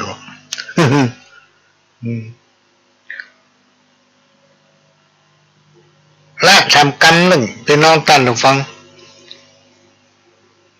ไฟในอย่านำออกไฟในอย่านำออกนั้นมีความหมายว่าอย่านำเอาเรื่องภายในบ้านของตนเองไปอู้ให้เปิ้นคนอื่นฟังเรื่องภายในครอบครัวของตนเองจะนำไปอู้ให้เปิ้นคนอื่นฟังเนี่ยหยังอู้เปิ้นฟังเนี่ยหยังมันเป็นเรื่องภายในครอบครัวของตนเองอู้ไปแล้วไผจะมาช่วยตัวเองได้อันนี้เปิ้นเรียกว่าเอาไฟในบ้านของตัวแล้วออกไปข้างนอกมันมีทำกรรมหนึ่งที่บอกว่าเปิดเสื้อเปิ้นหันหลังไปโอ้เรื่องของตัวเปิ้นฟังหมด มีหลายคนนะพี่น้องท่านผู้ฟังอันนี้เป็นเรื่องจริงถ้าเอาป้าแม่มันก็เล่าเรื่องผัวมันให้เราฟังถ้าเอาป้าผัวมันก็เล่าเรื่องเมียมันให้เราฟัง มันมีแต่ละพี่น้องท่านผู้ฟังเนี่ยคนเฒ่าคนแก่สมัยปู่ย่าตายายบรรพบุรุษเราคนแต่งแต้มเขียนไว้ว่าไฟในจะไปนำออกไฟนอกก็จะนำเข้ามาในบ้านหมายความว่าอย่านำเอาเรื่องตั้งนอกเข้ามาในบ้านที่มันเป็นเรื่องบดีนะหรือว่าเอามาอู้ในบ้านตัวเก่าทั้งที่หู้อยู่ว่าเป็นเรื่องบดีกามาอู้ในบ้านตัวเก่าคนอื่นมาได้ยินอาจจะกลายเป็นเหตุเป็นเรื่องเป็นราวหรือเป็นที่มาของการทะเลาะวิวาทในครอบครัวหลายผู้หลายท่านพี่น้องท่านผู้ฟังติดไปเนี่ยการทำงานบางทีเครียดจากการทำงานเนี่ยปิ้งมาพานคนทางบ้าน บรรดาคนที่เคารพนับถือคนที่รู้จักกันเขาจะมักจะบอกว่าเวลาเนี่ยการทำงานปะหลวงอันใดที่มันเครียดบางทีทำบัดเสร็จเขาขอกล่องไว้ตู้ไว้น่ะบ่ต้องเอาใส่ใจแล้วปิ๊กมาบ้านก็มาพักผ่อนถ้าเอาเก็บใส่อกใส่ใจมาถึงบ้านก็ได้อารมณ์บ่ดีละไผอู้พินหูกันทะเลาะเบาแว้งกันอันนี้คือไฟทางนอกความขุ่นข้องมองใจอารมณ์เครียดอารมณ์งุนงิดจะปลามาตุยเอาละมาหั่นข้อที่3จงให้ปันสิ่งของหรือว่าแก้วแหวนเงินคำหรือว่าอย่างก็แล้วแต่นะของเฮาเนี่ยแก่คนที่ควรฮื้อพี่น้องท่านผู้ฟังเขาต้องดูความจำเป็นของเป็นตัว ว่าเพิ่นมีความจำเป็นจะต้องใจอย่างการช่วยเหลือคนเนี่ยจะว่านับได้นับนี้ไปเลยนะ บางทีผ้าห่มเพิ่นมีเต็มตู้มีตึงผ้านวมมีตึงผ้าห่มกาโบตันกานั่นกานี่มีอันหมดเต็มตู้ห่มตึงบะเสี่ยงเอาไปฮื้อเพิ่นแถมเนี่ยห้องว่ามีความจำเป็นมันมีความจำเป็นเพราะฉะนั้นจะต้องฮื้อของที่เพิ่นจะใช้ฮื้อของที่เพิ่นจำเป็นจะต้องใช้แล้วเพิ่นบ่มีประมาณเนี้ยเราต้องดูว่าเราจะฮื้อปันอะไรยังที่ควรฮื้อแล้วเพิ่นเอาไปใช้ประโยชน์ได้ข้อที่สี่บอกควรฮื้อสิ่งของหรือว่าแก้วแหวนเงินทองกับคนที่บอกควรฮื้อบางรายเป็นน้องท่านผู้ฟังยามตกอับแปลงหน้าตาเศร้าส้อยมาขอความช่วยเหลือบอกกองเพิ่นช่วยเหลือไปแล้วมาเป็นกุ้นอย่างนี้ก็มีน่ะ ข้อที่ห้าควรนอนให้เป็นสุขถ้าเป็นลูกแม่ยิงหรือลูกสะใภ้บดีนอนก่อนพ่อผัวแม่ผัวหรือนอนก่อนผู้เป็นพ่อเป็นแม่ของสามีถ้าเป็นลูกเขยหรือว่าลูกชายเนาะโบราณเพิ่นว่าบอกควรจะนอนก่อนพ่อเมียแม่เมียอันใดที่ควรเนี่ยควรทำอันใดที่ควรเก็บก็เก็บก็เพี้ยวทำอย่างมันเรียบร้อยก่อนแล้วก็ค่อยเข้านอนข้อที่หกควรกินเพื่อเป็นสุขถ้าเป็นลูกสะใภ้หรือว่าลูกยิงก็บอกควรกินอย่างหรือว่ากินข้าวกินน้ำกินอย่างแล้วแต่กินก่อนพ่อผัวแม่ผัวถ้าเป็นลูกเคยหรือว่าลูกชายก็บอกควรกินข้าวหรือว่ากินอย่างก่อนพ่อเมียแม่เมียกินอย่างนี้ให้พอเปิ้นจะไปหันแกกินจะไปกลัวเสียเปรียบพ่อเมียแม่เมีย ประการสำคัญจะไปด่าเมียส่งหน้าพ่อแม่แม่เมียน่ะพี่น้องท่านผู้ฟังอันนี้คนตะกอนเป็นว่า ก็ได้พ่อแม่มันตัดใจเนาะ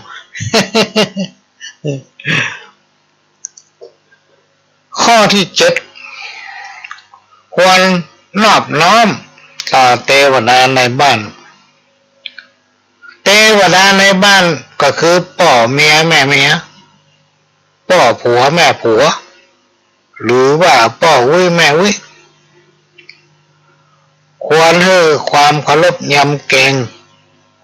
อ่อนน้อมเชื่อฟังคำสั่งสอนของพ่อและแม่พ่อวิแม่วิให้ปฏิบัติเปิ้นให้เปิ้นได้มีความสุข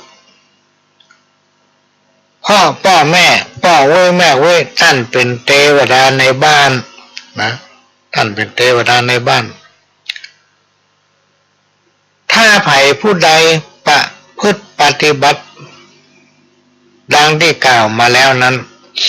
โบราณอาจารย์ท่านได้กล่าวไว้ว่าจักอยู่เย็นเป็นสุขฮิมาก้าขึ้นอายุมันยืนยาว100 ปลายพะเนอะ อันนี้เป็นกรรมที่ปู่ย่าตายายพ่อแม่บรรพบุรุษของเราเนี่ยเปิ้นสอนไว้เปิ้นจะสอนคู่ผัวตัวเมียหรือคู่บ่าวสาวหรือคนที่จะเอาหรือว่ามาอยู่ด้วยกันไม่เนี่ยพี่น้องท่านผู้ฟังเปิ้นจะเอากรรมนี้มาสอนนะ มีกรบทหนึ่งที่คนในสมัยโบราณเปิ้นว่าปากเป็นเอกเลขเป็นโทหนังสือเป็นตีเนาะมีปัญญาบ่เสียหลายถ้าหูมากบ่มีปากลำบากตายมีอุบายแต่อู้บ่เป็นก็ป่วยกันถึงเป็นครูรู้วิชามีปัญญามากบ่รู้จักใจปากถึงจะมีความรู้มากกับเปล่าตาย อันนี้เป็นกรรมที่ท่านผู้รู้เพิ่นแต่งแต้มเขียนไว้พี่น้องท่านผู้ฟังรถพระธรรมคำสอนเป็นเสมือนน้ำทิพย์ธรรมะเป็นคำสั่งสอนขององค์พระสัมมาสัมพุทธเจ้านะพี่น้องท่านผู้ฟังแม่นไผจะมาถ่ายทอดเอามาสั่งมาสอนเอามาบรรยายเอามาอู้หูฟังเหมือนว่าเฮาได้ฉลมได้พรมน้ำทิพย์สะล้างความเศร้าโศกหรือว่าขจัดความหมองจิตนะความหมองจิตหมองใจนี่หายไปพระสงฆ์ทำหน้าที่เป็นเหมือนจิตแพทย์ คอยเยียวยารักษาโรคทางใจนะพระสงฆ์เถระครูบาอาจารย์นี่เป็นหมอใหญ่ครับแล้วคนมาสบายใจเข้าไปหาเพื่อนก็จะเอาน้ำทำคำสั่งสอนของสัมมาสัมพุทธเจ้านำมาอู้หูฟัง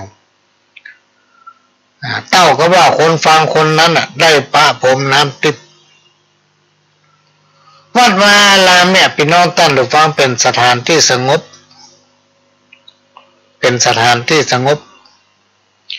การไผ่ได้ไปพักอยู่ในวัดวาอาราม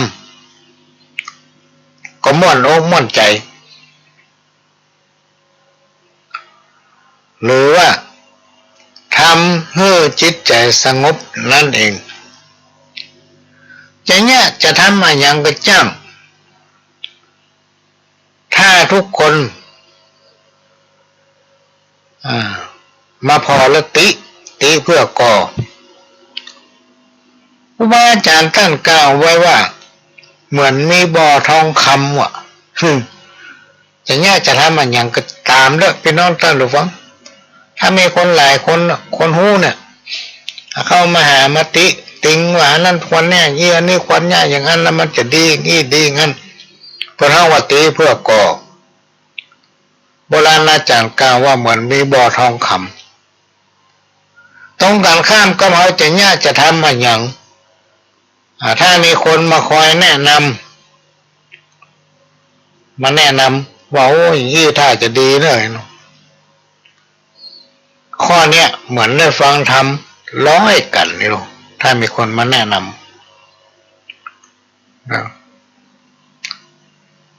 ชีวิตของคนเรามนุษย์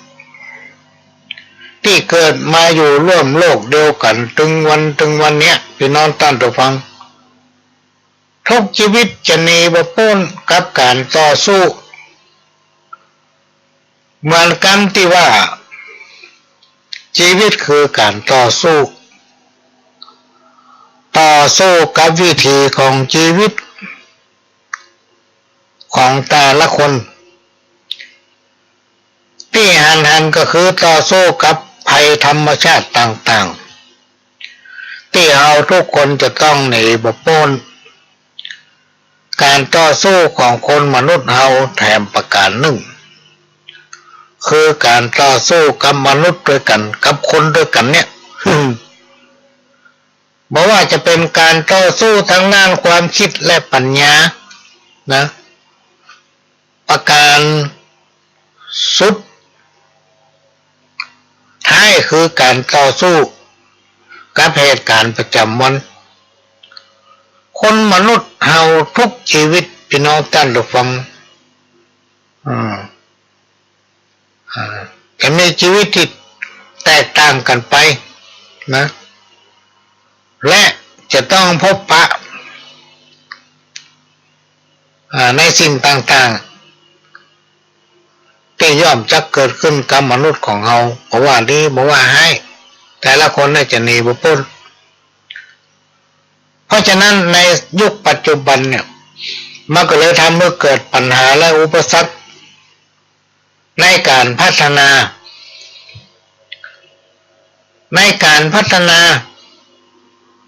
ในสังคมชุมชนนั้นๆ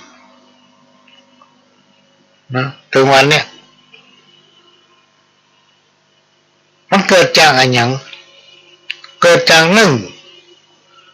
ในสังคมทุกสังคมพี่น้องท่านฟังจะต้องมีคนหันแก่ตัว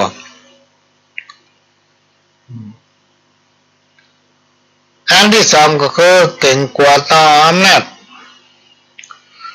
อันที่สามก็คือขาดความสามัคคี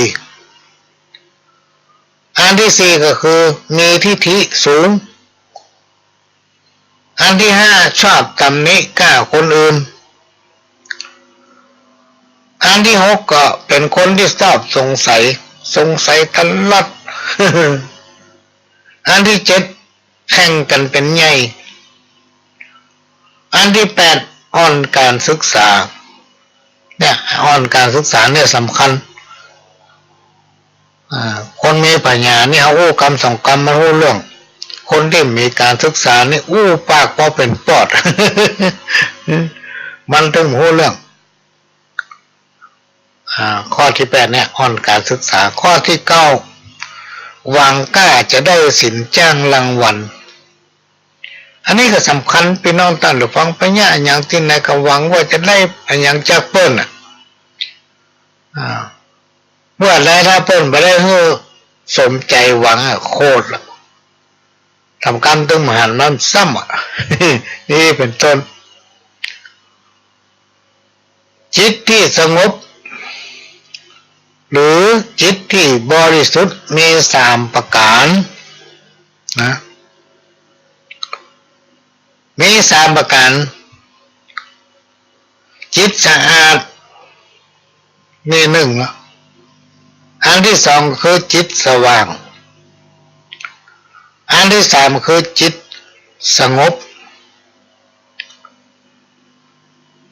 คำว่ายาเนี่ยพี่น้องท่านฟังมีคำว่ายาอยู่ห้าประการกึศอันที่ห้ายากึศอกุศลคือกึศบดีกึศอกุศลคือกึศบดีเพื่อนก็เลยเขียนว่ายาห้าประการยาห้าประการประการที่หนึ่งก็คือยาปากไวประการที่สองใจยาเร็วประการที่สามก็คือ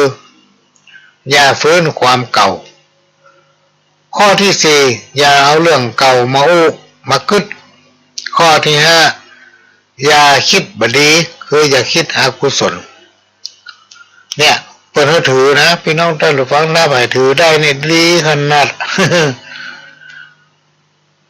มีผู้ที่เคารพนับถือหลายๆท่านหลายๆคนบ่นจมแม่ทำดีแล้วบ่ได้ดีบางเตื้อก็รำคาญเลยตัดคำว่าปมด้อยของการทำความดีนั้นมันมีหลายประการเอาง่ายๆพอจำได้ก็คือหนึ่งทำดีบ่ถูกที่สองทำดีบ่ถึงดี ก็เลยกลายเป็นทำดีไปได้เพี้ยไม่ได้ดีสักคำเพราะมันทำดีบ่ถูกที่ทำดีบ่ถึงดีนะจำไว้นะพี่น้องท่านผู้ฟังอันนี้เป็นคำที่คนตะก้อนเปิ่นแต่งแต้มเขียนไว้ก็มาอู้ฟังการอย่างนี้มันหาฟังยากแล้วในยุคปัจจุบันเนี่ยเราหมูแม่เรายังหมูเท่าบุคคลหานี่คำปะมันมาฟังข้าว อันนี้เป็นข้าวเกี่ยวกับไวทองเนี่ยเปิ้นเขียนมาว่าสวัสดีพี่น้องทั้งหลายม่อนข้าจะขอกล่าวจี้สยายจะขอบรรยายเป็นสายเป็นซ้อยเจิญฟังกอยแต่เก้าชีวิตของคนเวียนวนแต่เล่าเมื่อล่วงเข้าไวทองจับใส่ลางพ่องนั้นผิวพันหม่นหมองลูกหลานประคองขึ้นกองหล่องบ้านบางคนนั้นหนาอู้จ่าปากต้านจนลูกหลานลำคาญหนีละจมแซมตึงวันลำพันสะปะปะไผ่ก็อู้โวยวายบางพ่องก็เชื่องจ้าอู้หาก้าตั้งตายคาบเข้าแรงงายเบื่อหน่ายจมซ้ำแก่ไปทุกทีบ่มีไผห้ามอายุอานามแก่แล้วเมื่อถึงวัยทองเขาต้องเพิดแผ้วทำใจพองแผ้วงามดีเข้าหาธรรมะเลิกละคัดสีสิ่งที่อัปรีเฮือหนีอย่าใกล้ฮักลูกฮักหลานวงวานเหนือใต้กู้จากกำใดม่วนเพาะบอกว่าภายในมีใจทรงเคราะห์สอดเสาะเร่งสร้างทางบุญผ่านโลกมานักช่วยจักอุ่นหนุนมีใจการุณกำจุนไปหน้าใจประสบการณ์ยาวนานแก่กล้าเพื่อถูกเวลาแน่ไซพักผ่อนร่างกายผ่อนคลายเข้าไว้อย่าเห่อเหนื่อยไข้ลอยลาทุกวันค่ำเจ้าอย่าได้สุกาจักจวนกันมาอู้จ่าปากต้านพบป้าสั่งสรรค์ป้ากันทำบ้านป้ากันทำบ้านมีการมีงานม่วนนักออกกำลังกันให้มันคึกคัก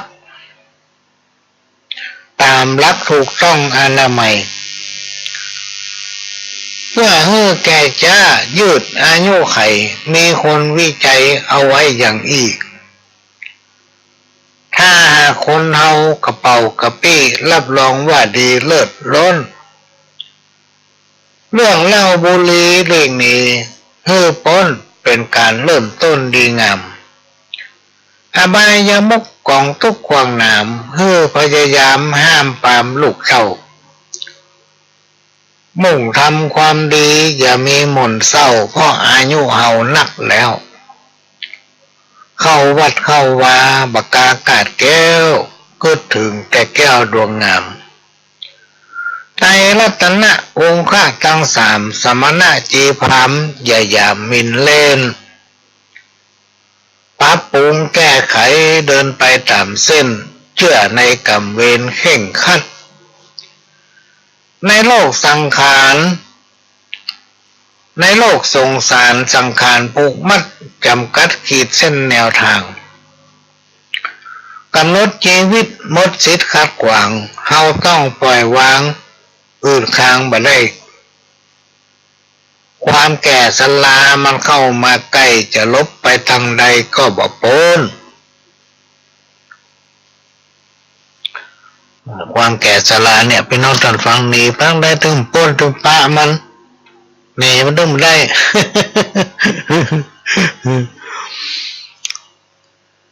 จะลบไปทางใดบ่พ้นเมื่อถึงวัยทองต้องคิดค้นหาทางเริ่มต้นดีๆแม้อายุนักควรมีศักดิ์ศรีอู้จ่าพาทีเป็นที่เชื่อได้ลูกหลานนับถือยกมือน้อมไว้จะไปทางใดสมคิดขอน้อมเชิญชวนหมู่เฮาญาติมิตรตัวทิศที่ขึ้นไวทองโปรดร่วมกันไว้อย่าได้หม่นหมองประคับประคองปองดองร่วมสร้าง อุดหนุนชมรมเพื่อสมไปอ้างคิดหาแนวทางช่วยกันร่วมกันช่วยเหลือเหมือนเรือลอยน้ำช่วยกันทอจ้ำพายไปขอเจิญเพื่อนพ้องพี่น้องไกลไกลมีการอันใดร่วมใจเติมตุ้มงานนักเป็นเบาหากเฮาอบอุ้มเป็นหมู่เป็นจุมเรียบร้อยขอเจิญเทวาทิศาใหญ่น้อยตีตามไฟห้อยคุ้มครองเมื่อมีลาภะโภคะเข้าของทรัพย์สินเงินทองเนืองนองตัวลาภอายุยืนสดชื่นเก่งกล้ากำลังวังชาคึกคักจะไปตั้งใดไผ่ก็ฮักประจักษ์ทั่วหน้าล้านนาขอจบตอนนี้เต้าเอก่อนและนายเฮย อันนี้เป็นข้าวไวทองพี่น้องท่านผู้ฟังส่งมาจากแผ่หัวปลืมละ ลืมคนส่งกามาด้วยกันฟังขณะนี้พี่น้องท่านผู้ฟังก็กำลังรับฟังรายการสารธรรมกรรมเก่าจากสถานีวิทยุกระจายเสียงพระพุทธศาสนาแห่งชาติและสังคมขึ้นเพื่อการศึกษาพระพุทธศาสนาและวัฒนธรรม FM 104.50 ไม่เกิดจากวัดไฟหินวัดไฟหินตั้งอยู่หลังมหาวิทยาลัยเชียงใหม่ตำบลสุเทพอำเภอเมืองจังหวัดเชียงใหม่หลังมช.เนอะพี่น้องท่านผู้ฟังท่านใดที่จะช่วยกันอนุเคราะห์เมตตาโอนสตางค์ทะลุบำรุงสถานีก็ไปได้ทุกธนาคารพี่น้องท่านผู้ฟังแล้วก็ไปบอกเขาเพิ่นว่าขอโอนสตางค์ทะลุบำรุงสถานีของวัดไฟเห็นเฮ้อน้อยเต้อไอ้น้องบัญชีเปิ้นอยู่ธนาคารกสิกรสาขาถนนสุเทพเลขบัญชีจดเนอะ471 227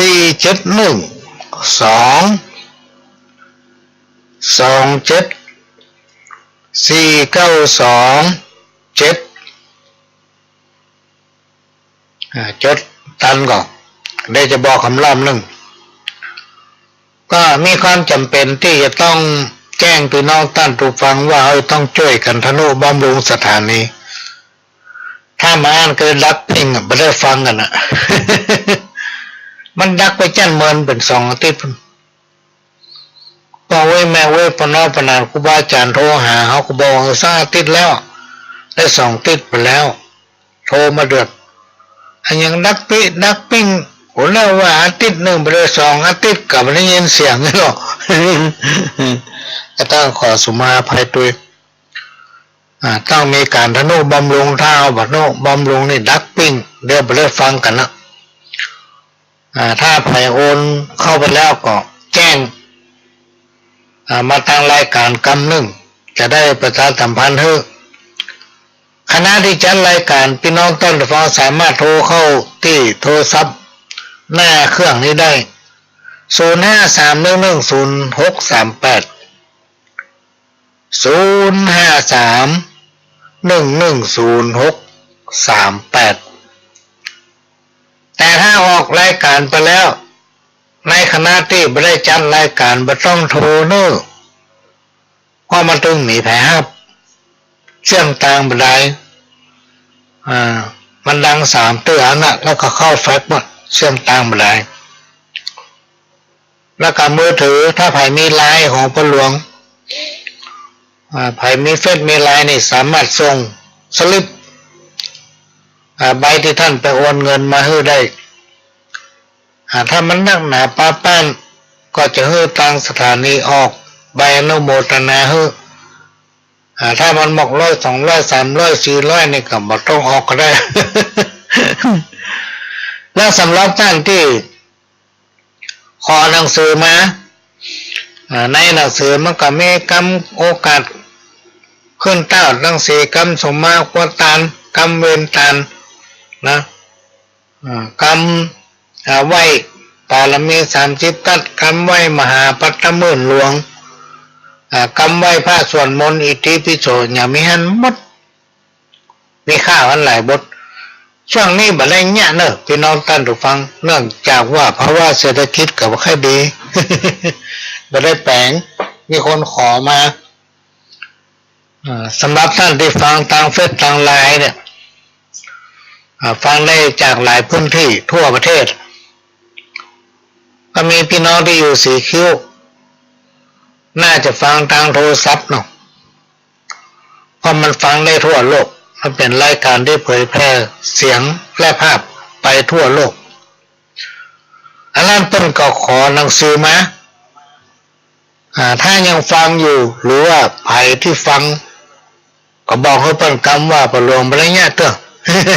บ่ได้แต่งจำได้ทำเต้อหนังสือนะช่วงนี้มีแจกรอเข้าภาษาแล้วก่อนก็เรื่องหนังสือเนี่ยพี่น้องท่านผู้ฟังช่วงเทศกาลพรรษาเนี่ยประหลวงก็จะนั่งเขียนเนาะจะนั่งเขียนไว้แล้วก็ประมาณก่อนกฐินนะพี่น้องท่านผู้ฟังประมาณก่อนออกพรรษานี่ก็จะเริ่มพิมพ์หนังสือแล้วในวันกฐินก็จะนำเอาหนังสือที่พิมพ์นั้นแจกให้พี่น้องท่านผู้ฟังทั้งหลายที่ฟังรายการที่ขอมาที่ขอก็เบื่อ บางทีแจกไปเลยอย่างนั้นกฐินแต่ละครั้งเนี่ยพี่น้องท่านผู้ฟังก็จะมีหนังสือแจกเป็น400-500 เล่มเพราะนั้นเราจะแปลงไว้ที่วัดเอาไว้ให้คนไปวัดเอาอ่านสำหรับจะสวดมนต์ไหว้พระอย่างเงี้ยวันนี้วันเสียก็จะอยู่ในหันหมดพี่น้องท่านผู้ฟังเดือนในช่วงเทศกาลพรรษาก็จะแต่งแต้มเขียนไว้ใกล้จะมีกฐินก็จะพิมพ์แจกสำหรับท่านผู้ฟังที่มีความสนใจอยากให้ได้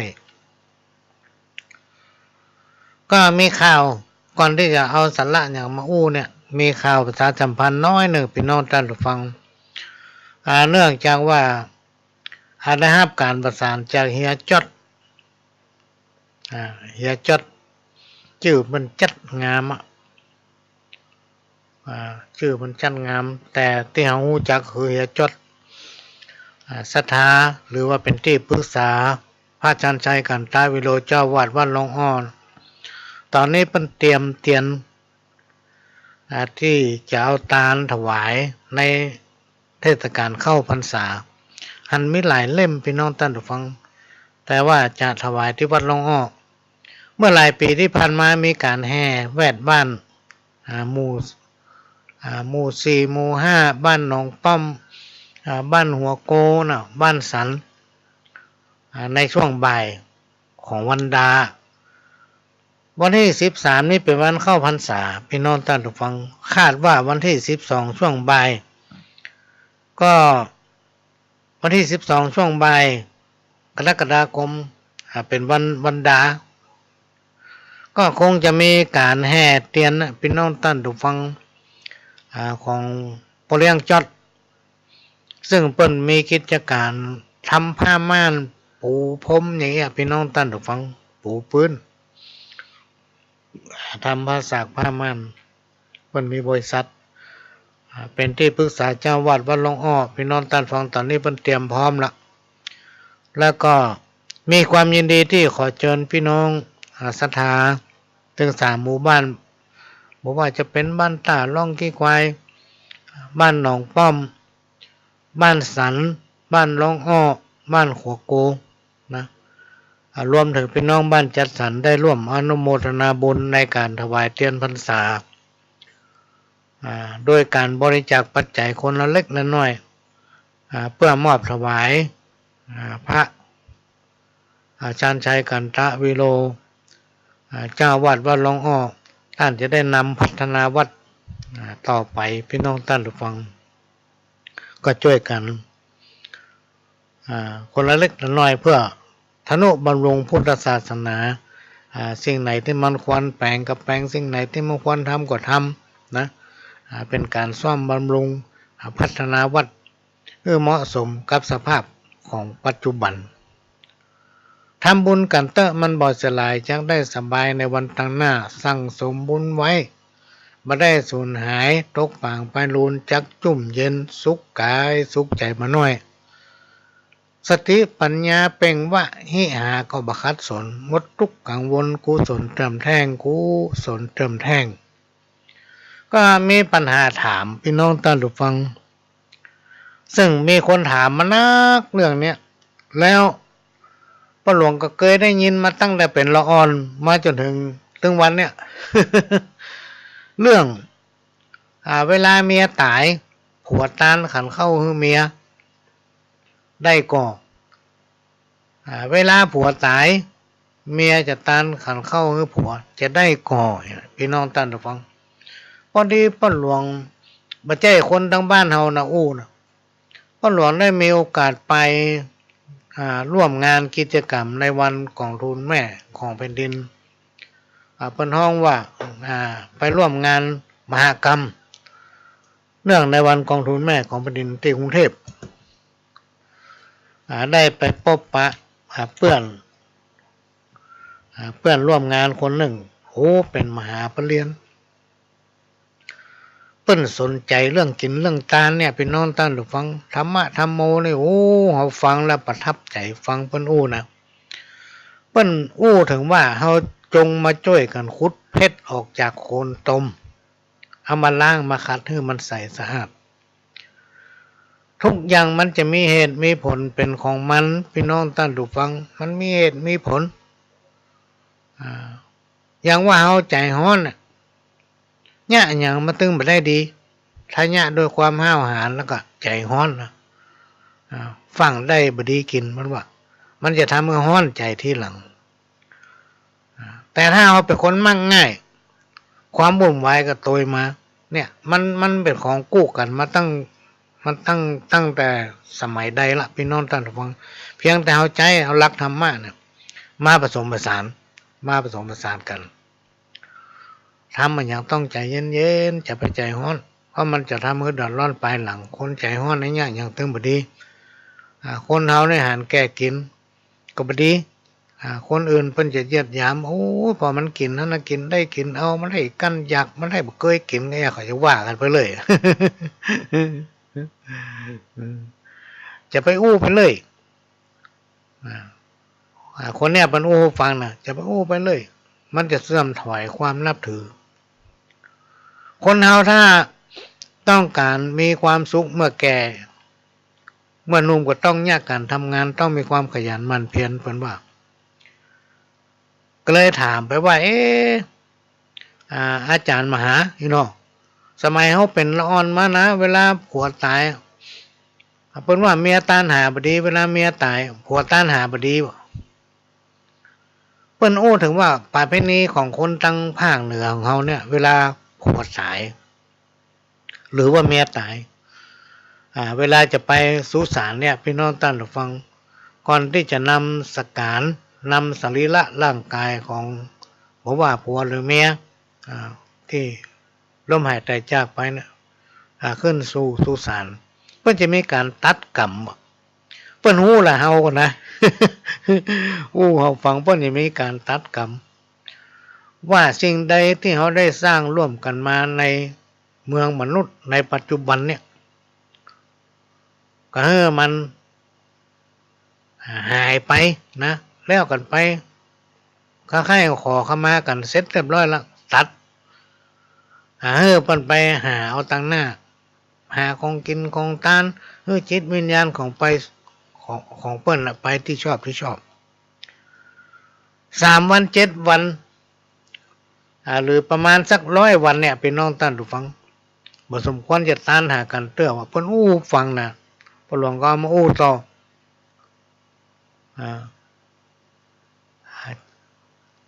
7 วันหรือว่า100 วันเนี่ยบ่ควรผัวก็บ่ควรตานแต่เมียก็บ่ควรตานเด้แต่ถ้ามันกรณีมันมีไผผู้เป็นผัวเมียจะเป็นต้องเป็นเก้ากึดเอาลูกเอาหลานมาช่วยกันทำเฮาคนเดียวย่อมทำบ่ได้แล้วเฮาก็ถามว่าถ้ามันพ้นกำหนดบ่ถึงเขตอย่างนั้น ถ้าเขาจะตานลงมันเป็นจะได้เหรอถามเขาก็บอกว่าถ้าเขาทำในระหว่างที่เปิ้นยังบัดได้ไปไหนเวียนว่ายอยู่ยังโลกมนุษย์ก็คือจิตวิญญาณของคนเราเนี่ยมีหลายจิตจะเวียนไปว่ายมาเนี่ยนะเคยเนี่ยยังเคยไปอยู่ที่หั่นถ้าเรายังขืนทำบุญหาเปิ้นไปในช่วงเวลาที่จิตวิญญาณเปิ้นยังบรรลุพ้นจากวัฏฏะจากในโลกของเราเนี่ยยังเวียนว่ายอยู่ห่วงนั่นห่วงนี่อยู่มันจะทำมือเปิ้นไปบัดดีอยู่แต่ถ้ามันครบเกณฑ์ของเปิ้นแล้ว100 วันไปเนี่ยทำไปเตอะว่าบุญอันนั้นน่ะถ้าเปิ้นไปเกิดหรือไปสู่ที่ชอบแล้วบุญอันนั้นจะพลิกมาถึงเฮา